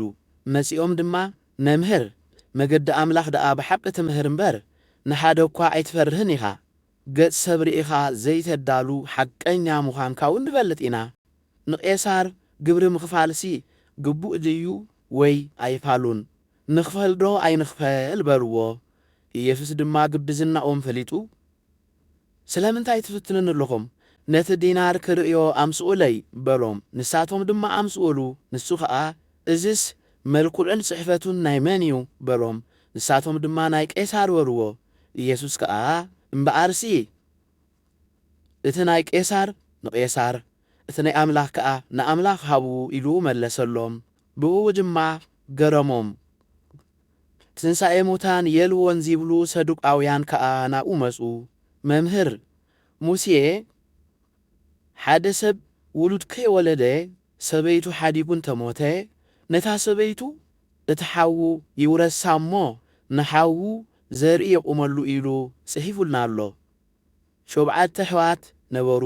እቲ ቀዳማይ ሰበይቲ ኣእተወ፣ ውሉድ ከይሓደገ ከዓ ሞተ። እቲ ካልኣይ ድማ ወረሳ፣ ሓድጊ ከይሓደገውን ሞተ።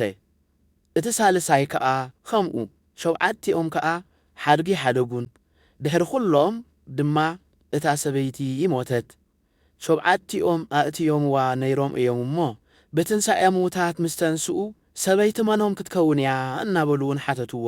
ኢየሱስ ከዓ መጻሕፍቲ ኾይነ ሓይሊ ኣምላኽ ሰኣን ምፍላጥኩም ደይኮነን ትጋገዩ ዘለኹም?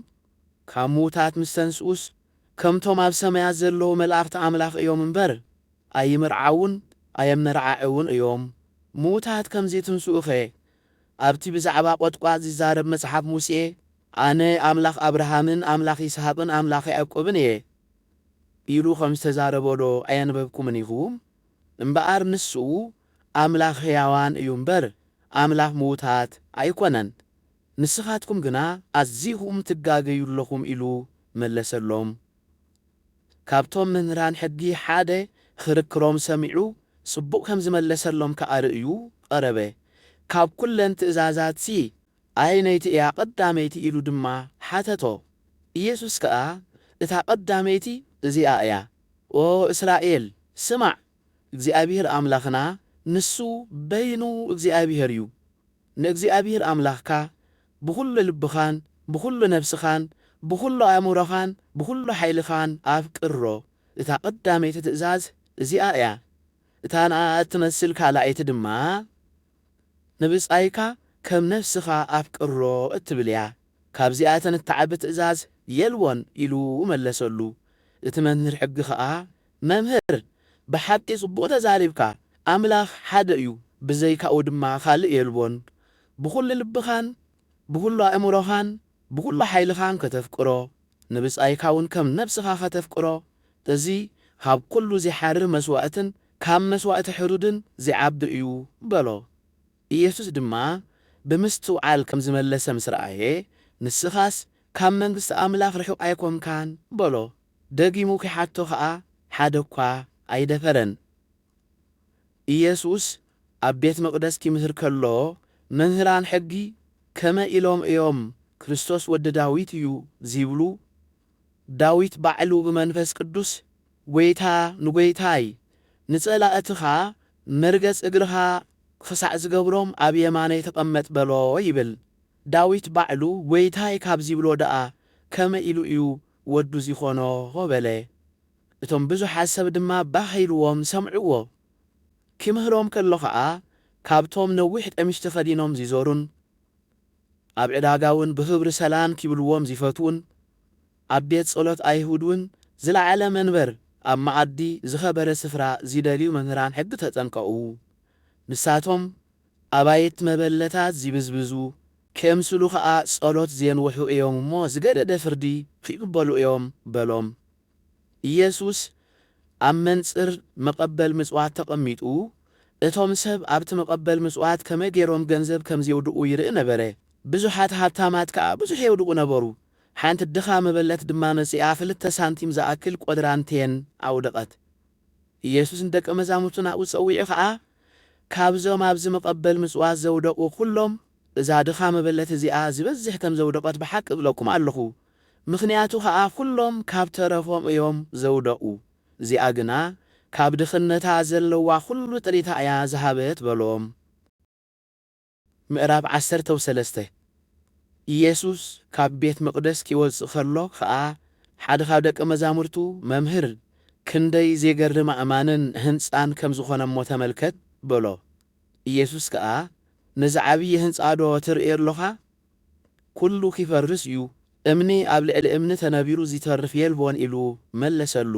ኢየሱስ ኣብ ደብረ ዘይቲ ኣብ መንጽር ቤት መቕደስ ተቐሚጡ ከሎ ጴጥሮስን ያዕቆብን ዮሐንስን እንድርያስን ብሕት ኢሎም እስከ ንገረና እዚ ነገራት እዚ መዓዝ ክኸውን እዩ?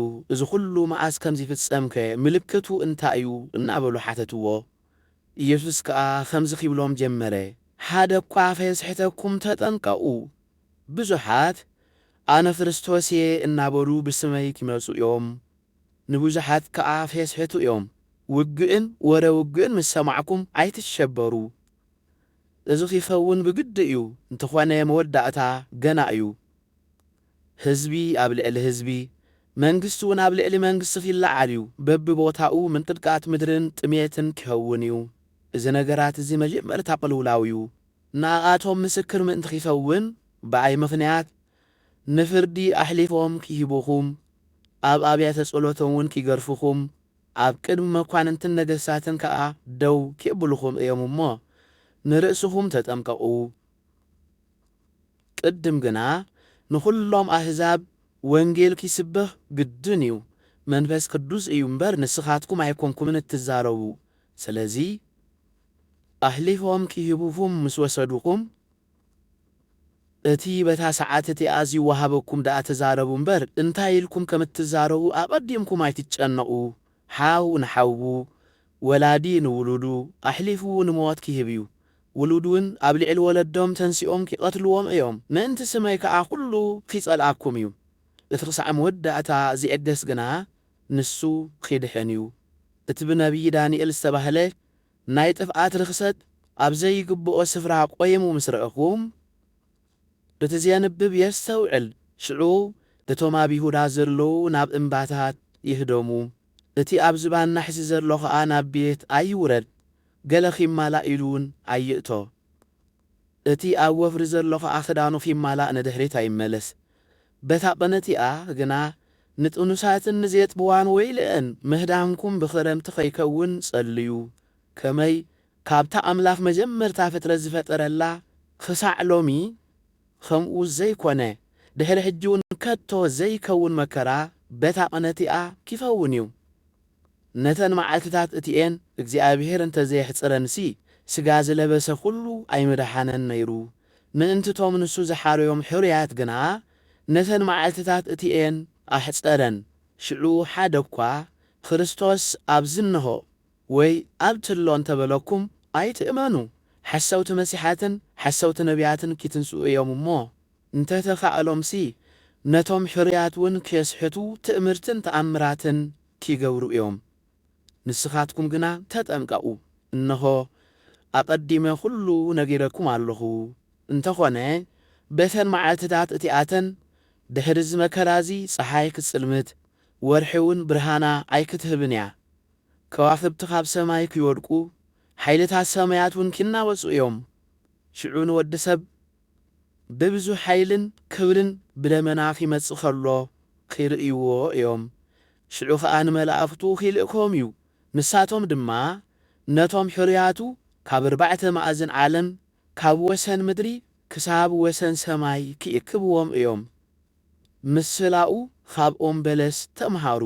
ጨናፍራ ምስ ለምለመ ቈጽላውን ምስ ጠጠዐ ሓጋይ ከም ዝቐረበ ትፈልጡ ኢኹም። ንስኻትኩም ድማ ከምኡ እዚ ነገራት እዚ ኺኸውን ከሎ ምስ ረአኹም ምጽኣት ጐይታ ኣብ ኣፍ ደገ ከም ዝቐረበ ፍለጡ። እዚ ኩሉ ክሳዕ ዝኸውን እዚ ወለዶ እዚ ከም ዘየሓልፍ ብሓቂ ይብለኩም ኣለኹ። ሰማይን ምድርን ክሓልፍ እዩ፣ ቃለይ ግና ኣይክሓልፍን እዩ። ብዛዕባታ መዓልቲ እቲኣ ወይታ ሰዓት እቲኣ ግና ኣቦ ደኣ እምበር መላእኽቲ ሰማይ ኮኑ ወልዲ ኾነ ሓደ እኳ ዝፈልጣ የልቦን። እቲ ግዚኡ መዓዝ ምዃኑ ኣይትፈልጥዎን ኢኹም እሞ ተጠንቀቁ። ንቕሑን ጸልዩን። ከምቲ ቤቱ ሓዲቡ ዚገይስ ሰብ እሞ ንኣገልገልቱ ንነፍሲ ወከፎም መመዞም ሂቡ ሰስራሖም ዘይትሓዞም ነቲ ሓላው ኣፍ ደገ ከኣፍ የነቅሕ ዝእዝዞ እዩ። እቲ በዓል ቤት መዓዝ ከም ዚመጽእ ኣይትፈልጡን ኢኹም እሞ ሚሸት ወይ ፍርቂ ለይቲ ወይ ደርሆ ነቆ ወይ ከዓ ንግሆ ምዃኑ ስለ ዘይትፈልጡ ብሃንደበት መጺኡ ደቂስኩም ከይረኽበኩምሲ ንቕሑ። እዚ ንኣኻትኩም ዝብለኩም ዘለኹ ንኹሉ እየ ዝብሎ ዘለኹ ንቕሑ። ምዕራፍ 14 ፋሲካን በዓል ቅጫን ክኸውን 2 መዓልቲ ተሪፍዎ ነበረ። ሊቃነ ካህናትን መምህራን ሕግን ድማ ንኢየሱስ ብተንኰል ሒዞም ክቐትልዎ ይደልዩ ነበሩ። እንተኾነ ኣብ ህዝቢ ህውከት ከይለዓልሲ ብበዓል ኣይኹን በሉ። ኢየሱስ ኣብ ቢታንያ ኣብ እንዳ ስምዖን እቲ ለምጻም ኣብ መኣዲ ተቐሚጡ ከሎ ሓንቲ ሰበይቲ ብዙሕ ዝዋግኡ ብጽሩይ ናርዶስ ዝተዳለወ ሽቱ ዝመልአ ብኣልባስጥሮስ ዝተሰርሐ ብልቃጥ ሒዛ መጸት። ነቲ ብልቃጥ ሰቢራ ከዓ ኣብ ርእሱ ኣፍሰሰቶ። ገሊኦም ከዓ ሓሪቖም ብልቦም እዚ ኩሉ ጥፍኣት ቅዱይ ሽቱ ኣብ ምንታይ እዩ? እዚ ሽቱ እዚ ካብ 300 ዲናር ዝበዝሕ ተሸይጡ ንድኻታት ዶግዳ ኣይምተዋህበን ነይሩ በሉ። ንኣውን ኮረዩላ። ኢየሱስ ከዓ ነዛ ሰበይቲ ስለምንታይ ትድህልዋ ኣለኹም? ሕደግዋ፣ ሰናይ ግብሪ እያ ዝገበረትለይ። ድኻታትሲ ኩሉ ሳዕ ምሳኻትኩም ኣለዉ። ሰናይ ግብሪ ክትገብሩሎም እንተደልየኹም ከዓ ይከኣለኩም እዩ። ንዓይ ግና ኩሉ ሳዕ ኣይክትረኽቡንን ኢኹም። ንሳ እቲ ዓቕማ እያ ዝገበረት። ኣቐዲማ እውን ንቐብረይ ሰብነተይ ቀብአት። እዚ ወንጌል እዚ ኣብ ዝተሰብኮ ዘበለ ኣብ ኩሉ ዓለም እዚ ንሳ ዝገበረቶ ንመዘከሪኣ ከምዘይንገር ብሓቂ ይብለኩም ኣለኹ በሎም። ይሁዳ ኣስቆረታዊ ሓደ ካብቶም 12 ንኢየሱስ ኣሕሊፉ ክሂቦ ናብ ሊቃነ ካህናት ከደ። ንሳቶም ነዚ ሰሚዖም ተሓጐሱ። ገንዘብ ክሂብዎ ከዓ ተወዓዓልዎ። ንሱ ድማ ኣሕሊፉ ክሂቦ ምሽኡ እዋን ይደሊ ነበረ። በታ ገንሸል ፋሲካ ዝሕረደላ ቀዳመይቲ መዓልቲ በዓል ቅጫ ደቀ መዛሙርቱ ድራር ፋሲካ ክትበልዕ ናበይ ከድና ኸነዳልወልካ ትደሊ በልዎ። ኢየሱስ ድማ ካብቶም ደቀ መዛሙርቱ 2 ልኢኹ ናብ ከተማ ኺዱ ኣብኡ ኤትሮማይ ዝተሰከመ ሰብኣይ ክትረኽቡ ኢኹም ንኡ ሰዓብዎ። ኣብታ ዚኣቱ ኣፍኣ ነቲ በዓል ቤት መምህር ምስ ደቀ መዛሙርተይ ድራር ፋሲካ ዝበልዓላ ቤት ኣጋይሽ ኣበይኣ ይብለካ ኣሎ በልዎ። ንሱ ከዓ ኣብ ደርቢ ዝተነጽፈን ዝተዳለወን ዓብዪ ኣዳራሽ ክርእየኩም እዩ፣ ኣብኡ ኣዳልውልና በሎም። እቶም ደቀ መዛሙርቱ ኸይዶም ናብታ ከተማ በጽሑ። ከምቲ ዝበሎም ድማ ረኸቡ። ድራር ፋሲካ እውን ኣዳለዉ። ምስ መጽአ ኢየሱስ ምስቶም 12 መጸ። ኣብ መኣዲ ተቐሚጦም ክበልዑ ከለዉ ኢየሱስ ሓደ ካባኻትኩም እቲ ምሳይ ዝበልዕ ከም ዘትሕዘኒ ብሓቂ እብለኩም ኣለኹ በሎም። ንሳቶም ከዓ ኪጉህዩ ጀመሩ። በብሓደውን ኣነ ድኾን ኸውን በሉ። ኢየሱስ ከዓ ሓደ ካብቶም 12 ምሳይ ኣብ ጻሕሊ ዝጠልቕ እዩ። ወዲ ሰብሲ ብልክዕ ከምቲ ብዛዕባኡ ዝተጻሕፈ ይኸይድ እዩ። እቲ ወዲ ሰብ ብኡ ዝተሓሰብ ግና ወይልኡ፣ እቲ ሰብትስ እንተዘይውለድ መሓሾ ነይሩ በሎም። ይበልዑ ከለዉ ኢየሱስ እንጌራ ልዒሉ ኣመስገነ። ቆሪሱ ከዓ እምኩ እዚ ስጋ እዩ እናበለ ሃቦም። ጽዋእ ኣልዒሉ ድማ ኣመስጊኑ ሃቦም። ኩሎም እውን ካብኡ ሰተዩ። ንሱ ከዓ እዚ ነንቲ ብዙሓት ዝፈስስ ናይ ሓድሽ ኪዳን ደመ እዩ። ክሳዕ እታ መዓልቲ እቲኣ ኣብ መንግስቲ ኣምላኽ ሓድሽ ክሳዕ ዝሰትዮ ካብዚ ፍረ ተኽሊ ወይኒ እዚ ደጊመ ከም ዘይሰቲ ብሓቂ እብለኩም ኣለኹ በሎም። መዝሙር ምስጋና ምስ ዘመሩ ከዓ ናብ ደብረ ዘይቲ ደየቡ። ኢየሱስ ከዓ ነቲ ጓሳ ክቐትሎ እየ፣ እተን ኣባጊዕ ከዓ ፋሕ ክብላ እየን ዝብል ጽሑፍ ኣሎ እሞ በዛ ለይቲ እዚኣ ኩልኹም ብኣይ ክትዕንቀፉ ኢኹም፣ ምስ ተንሳእኩ ግና ናብ ገሊላ ክቕድመኩም እየ በሎም። ጴጥሮስ ድማ ኩሎም እኳ እንተኸሓዱኻ ኣነስ ከቶ ኣይክሕደካን እየ በሎ። ኢየሱስ ከዓ ሎሚ በዛ ለይቲ እዚኣ ደርሆ 2 ሳዕ ከይነቀወ 3 ሳዕ ከም እትክሕደኒ ብሓቂ እብለካ ኣለኹ በሎ። ጴጥሮስ ሽዑ ምስኻ ንሙማት እንተኾነውን ከቶ ኣይክሕደካን እየ እናበለ ኣመና ተሪሩ ተዛረበ። ኩሎምን ከምኡ በሉ ጌቴሴማኒ ናብ እትበሃል ቦታ መፁ ንደቀ መዛሙርቱ ከዓ ክጽልእ እሞ ሓንሳእ ኣብዚ ጽንሑ በሎም ንጴጥሮስን ያዕቆብን ዮሐንስን ወሲዱ ከዓ ኺቡህን ኬትክዝን ጀመረ ብጓሂ ክሳዕ ሞት በጺሐ ኣለኹ ኣብዚ ኹኑ ንቑሕውን በሎም ቁሩብ ንቕድሚት ፍንትት ኢሉ ድማ ዚከኣል እንተኾይኑስ እታ ሰዓት ካብኡ ክትሓልፍ ኣብ ምድሪ ተደፊኡ ጸለየ ኣባ ኣቦይ ኩሉ ይከኣለካ እዩ ነዛ ናይ መከራ ጽዋዕ እዚኣ ኸባ የሕልፋ እንተኾነ ፍቓድካ ደኣ እምበር ፍቓደይ ኣይኹን በለ ተመሊሱ ከዓ ደቂሶም ረኸቦም ንጴጥሮስ ድማ ስምዖን ደቂስካ ዶ ሓንቲ ሰዓት እኳ ክትነድካ ኣይከኣልካን ናብ ፈተና ከይተኣትዉ ንቑሑ ጸልዩ እውን መንፈስ ድልው እዩ ስጋ ግና ድኹም እዩ በሎ ከይዱ ድማ ከምቲ ቅድም ኢልዎ ዝነበረ ቃል ደጊሙ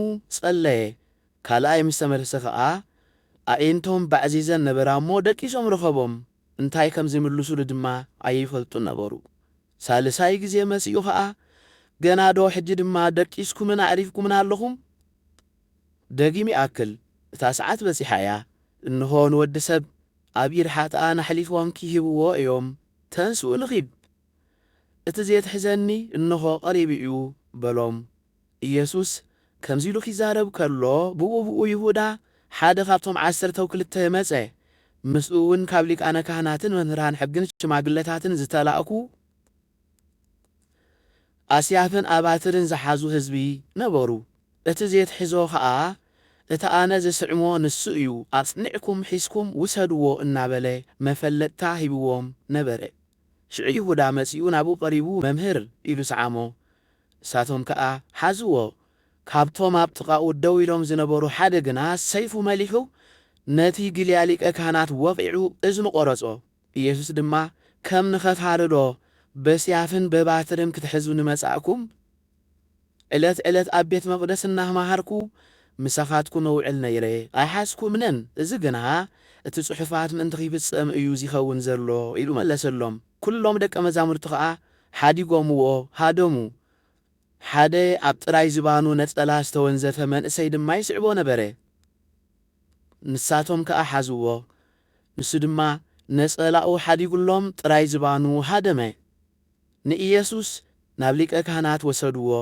ብምሉኦም ሊቃነ ካህናትን ሽማግለታትን መምህራን ሕግን ድማ ናብኡ ተኣከቡ ጴጥሮስ ድማ ክሳዕ ውሽጢ ቀትሪ ገዛ ሊቀ ካህናት ርሕቕ ኢሉ ሰዓቦ ኣብኡ ምስቶም ገላው ተቐሚጡ ከዓ ሓዊ ይስሕን ነበረ ሊቃነ ካህናትን ኩሉ ትመጋባእያን ንኢየሱስ ኪቐትልዎ ምስክር ይደልዩ ነበሩ ግና ኣይረኸቡን ብዙሓት ብሓሶት ኣንጻሩ መስከሩ ምስክርነቶም ግና ኣይተሰማምዐን ገለ ሰባት ድማ ተንሲኦም ኣነ ነዚ ብኢድ ሰብ ዝተሃንጸ ቤት መቕደስ ኣፍሪሰ ካልእ ብኢድ ሰብ ዘይተሰርሐ ብሰለስተ መዓልቲ ክሃንጽ እየ ኺብል ከሎ ንሕና ሰሚዕናዮ እናበሉ ብሓሶት መስከሩ በዚ ምስክርነቶም ኣይገጠመን እቲ ሊቀ ካህናት ድማ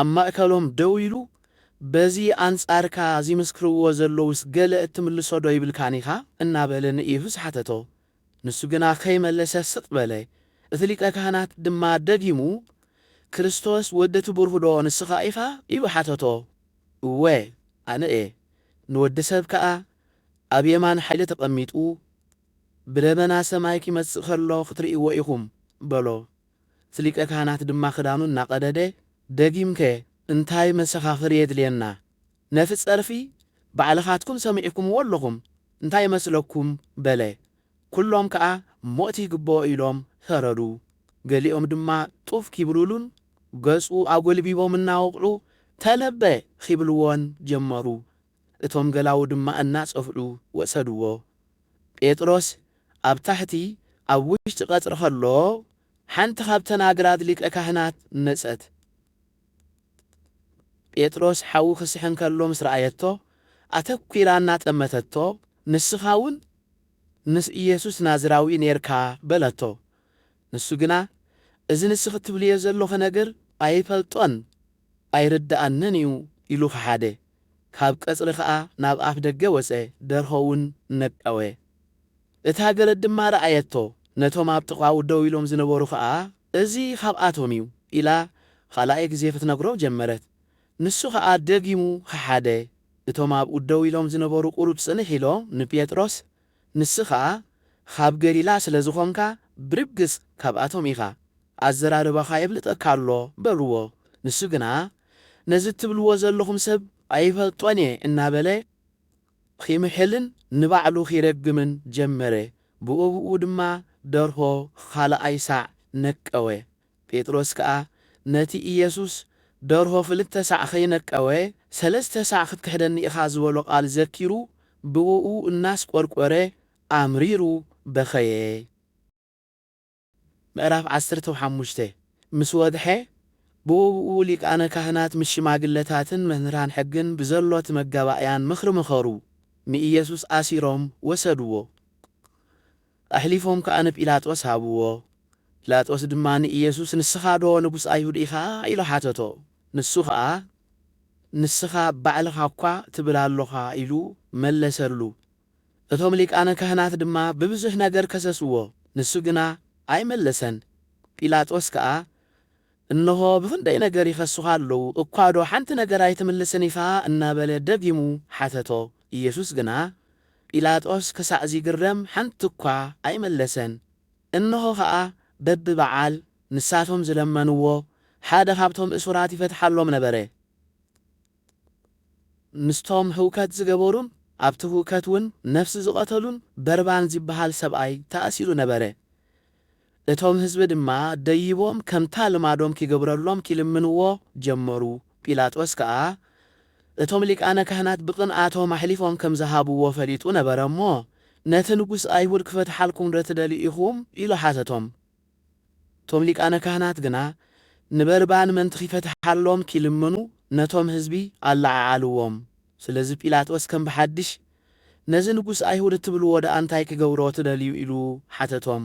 እሳቶም ከዓ ስቐሎ ኢሎም ከም ብሓድሽ ጨደሩ። እንታይ ክፉእ ስለ ዝገበረ በሎም።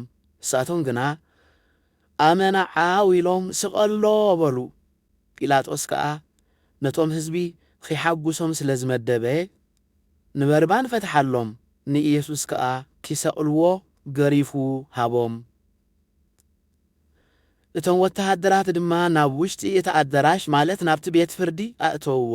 ንብዘሎቲ ሰራዊት ድማ ኣከብዎ፣ ቀይሕ ክዳን ከደንዎ፣ ኣኽሊል እሾኽ ተቲዖም ከዓ ኣብ ርእሱ ደፍኡሉ።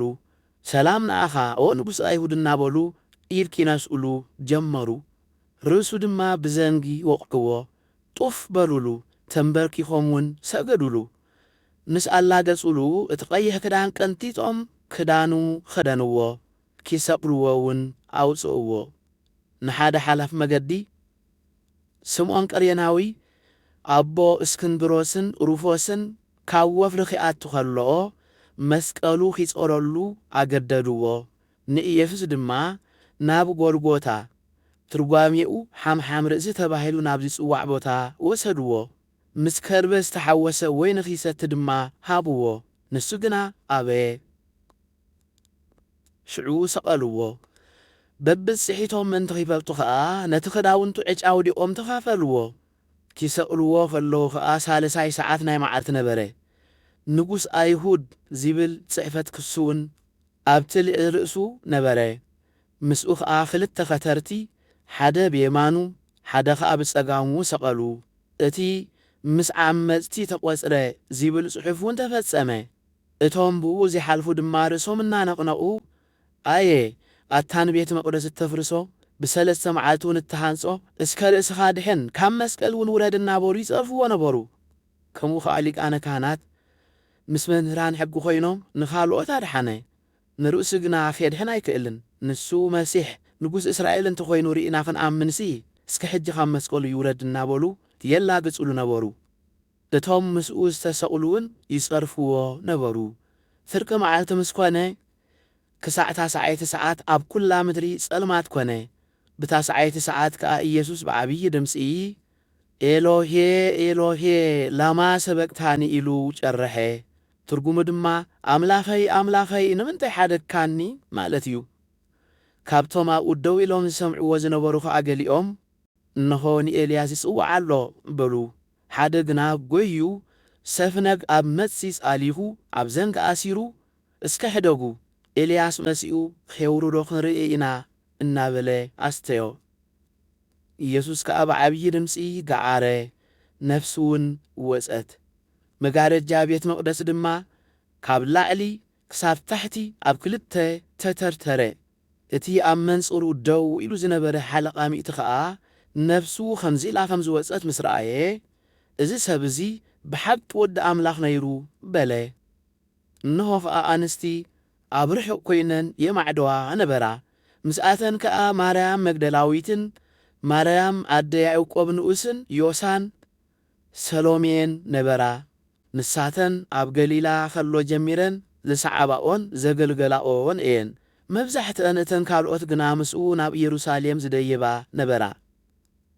ምስ መሰየ መዓልቲ ምስንዳው ማለት ብሮ ሰንበት ስለ ዝነበረ እትን መንግሥቲ ኣምላኽ ዝጽበያ ናይ ባይቶ ኣይሁድ ሕፉር ኣማኻሪ ዮሴፍ በዓል ኣርማቴያስ መጸ። ብትብዓት ናብ ጲላጦስ ኣትዩ ኸኣ ሥጋ ኢየሱስ ይወሃቦ ለመኖ። ጲላጦስ ድማ ቐልጢፉ ብምዋቱ ገረሙ። ነቲ ሓለቓ ሚእቲ ጸዊዑ ኸኣ ብሓቂ ዶ ድሮ መይቱ እዩ ይበሓተቶ። ካብቲ ሓለቓ ሚእቲ ምስ ረጋገጸ ኸኣ ሥጋ ኢየሱስ ንዮሴፍ ሃቦ። ንሱ ድማ ሓድሽ ነጸላ ዓደገ፣ ኣውሪዱ ኸኣ በቲ ነጸላ ገነዞ። ኣብ ከውሒ ኣብ ዝተወቕረ መቓብር እውን ኣንበሮ። ነቲ ኣፍ መቓብር ከኣ እምኒ ኣንከራርዩ ዓጽኦ። ማርያም መግደላዊትን ማርያም ኣደ ዮሳን ድማ ኣበይ ከም ዘንበርዎ ይርእያ ነበራ። ምዕራፍ 16 ሰንበት ምስ ሓለፈት ማርያም መግደላዊትን ማርያም ኣደ ያዕቆብን ሰሎሜን ንሥጋ ኢየሱስ ኪቐብኣ ምኡዝ ሽቱ ኣደጋ። በታ ቀዳመይቲ መዓልተ ሰሙን ንግሆ ፀሓይ ክትበርቕ ከላ ናብቲ መቓብር ከዳ። ንሓድሕደን ከኣ ነቲ እምኒ ካብቲ ኣፍ መቓብር መን ከይግልብጠልና እዩ ይበሃሃላ ነበራ። እቲ እምኒ ኣዝዩ ገዚፍ ነበሮ እሞ ንላዕሊ ቢለን እንተጠመታ ተገልቢጡ ረኣያኦ። ናብቲ መቓብር ኣትየን ከኣ ጻዕዳ ክዳን ዝተኸድነ በስሒ ኣብ ወገን የማን ተቐሚጡ ምስ ረኣያ ኣዝየን ሰንበዳ። ንሱ ግና ኣይትሰንብዳ፣ ንስኻትክንሲ ነቲ ዝተሰቕለ ኢየሱስ ናዝራዊ ኢኽን እትደልያ ዘለኽን ተንሲኡ እዩ፣ ኣብዚ የሎን፣ እታ ኣብኣ ዘንበርዎ ቦታ እንሃ። ስለዚ ኺዳ ንደቀ መዛሙርቱን ንጴጥሮስን ናብ ገሊላ ኺቕድመኩም እዩ፣ ከምቲ ዝበለኩም ከኣ ኣብኡ ክትርእይዎ ኢኹም ኢልክን ንገራኦም በለን። ራዕድን ስምባድን ሒዝወን ነበረ እሞ ካብታ መቓብር ወፂአን ሃደማ። ፈሪየን ስለ ዝነበራ ኸኣ ንሓደ እኳ ኣይነገራን። በታ ቀዳመይቲ መዓልቲ ናይ ሰሙን ንግሆ ምስ ተንስአየ ነታ 7 ኣጋንንቲ ዘውፅኣላ ማርያም መግደላዊት ቅድም ተራእያ። ንሳ ድማ ከይዳ ነቶም ምስኡ ዝነበሩ ኪበኽዩን ኪጉህዩን ከለዉ ነገረቶም። ንሳቶም ግና ኢየሱስ ሕያው ምዃኑን ናኣ ከም ዝተራእያን ሰሚዖም ኣይኣመኑን። ድሕሪዚ ኢየሱስ ንኽልተ ካብኣቶም ናብ ሃገረ ሰብ ኪኸዱ ከለዉ ኣብ መገዲ ብኻልእ መልክዕ ተራእዮም። ንሳቶም ከኣ ተመሊሶም ነቶም ካልኦት ነገርዎም፣ እንተኾነ ናኣቶም እውን ኣይኣመንዎምን። እነሆ ነቶም 11 ኣብ መኣዲ ተቐሚጦም ከለዉ ተራእዮም። ነቶም ምስ ተንስአ ዝረኣይዎ ኣይኣመንዎምን ነበሩ እሞ ብዘይ ምእማኖምን ትሪ ልቦምን ዘለፎም። ከምዚ እውን በሎም፣ ናብ ኩሉ ዓለም ኪዱ ንብዘሎ ፍጥረት ከኣ ወንጌል ስበኹ። እቲ ዝኣመነን ዝተጠምቀን ኪድሕን እዩ፣ እቲ ዘይኣመነ ግና ኪኹነን እዩ። ነቶም ዘይኣምኑ እዚ ምልክት እዚ ኪስዕቦም እዩ፣ ብስመይ ኣጋንንቲ ኸየውፅኡ፣ ብሓድሽ ቋንቋ ኸኣ ኺዛረቡ፣ ኣትማን ክሕዙ፣ ዚቐትል እንተሰተዩ ኸኣ ኸቶ ኣይኪጐድኦምን እዩ። ኣእዳዎም ኣብ ሕሙማት ኬንብሩ፣ ንሳቶም እውን ኪሓውዩ እዮም። ጐይታና ኢየሱስ ነዚ ምስ ተዛረቦም ናብ ሰማይ ዓረገ፣ ኣብ የማን ኣምላኽ እውን ተቐመጠ። ንሳቶም ድማ ወፂኦም ኣብ ኩሉ ሰበኹ። ጐይታ ኸኣ ንስኣቶም ይዓዪ፣ ነቲ ቓል እውን በቲ ዘሰንዮ ተኣምራት የጽንዖ ነበረ። ኣሜን።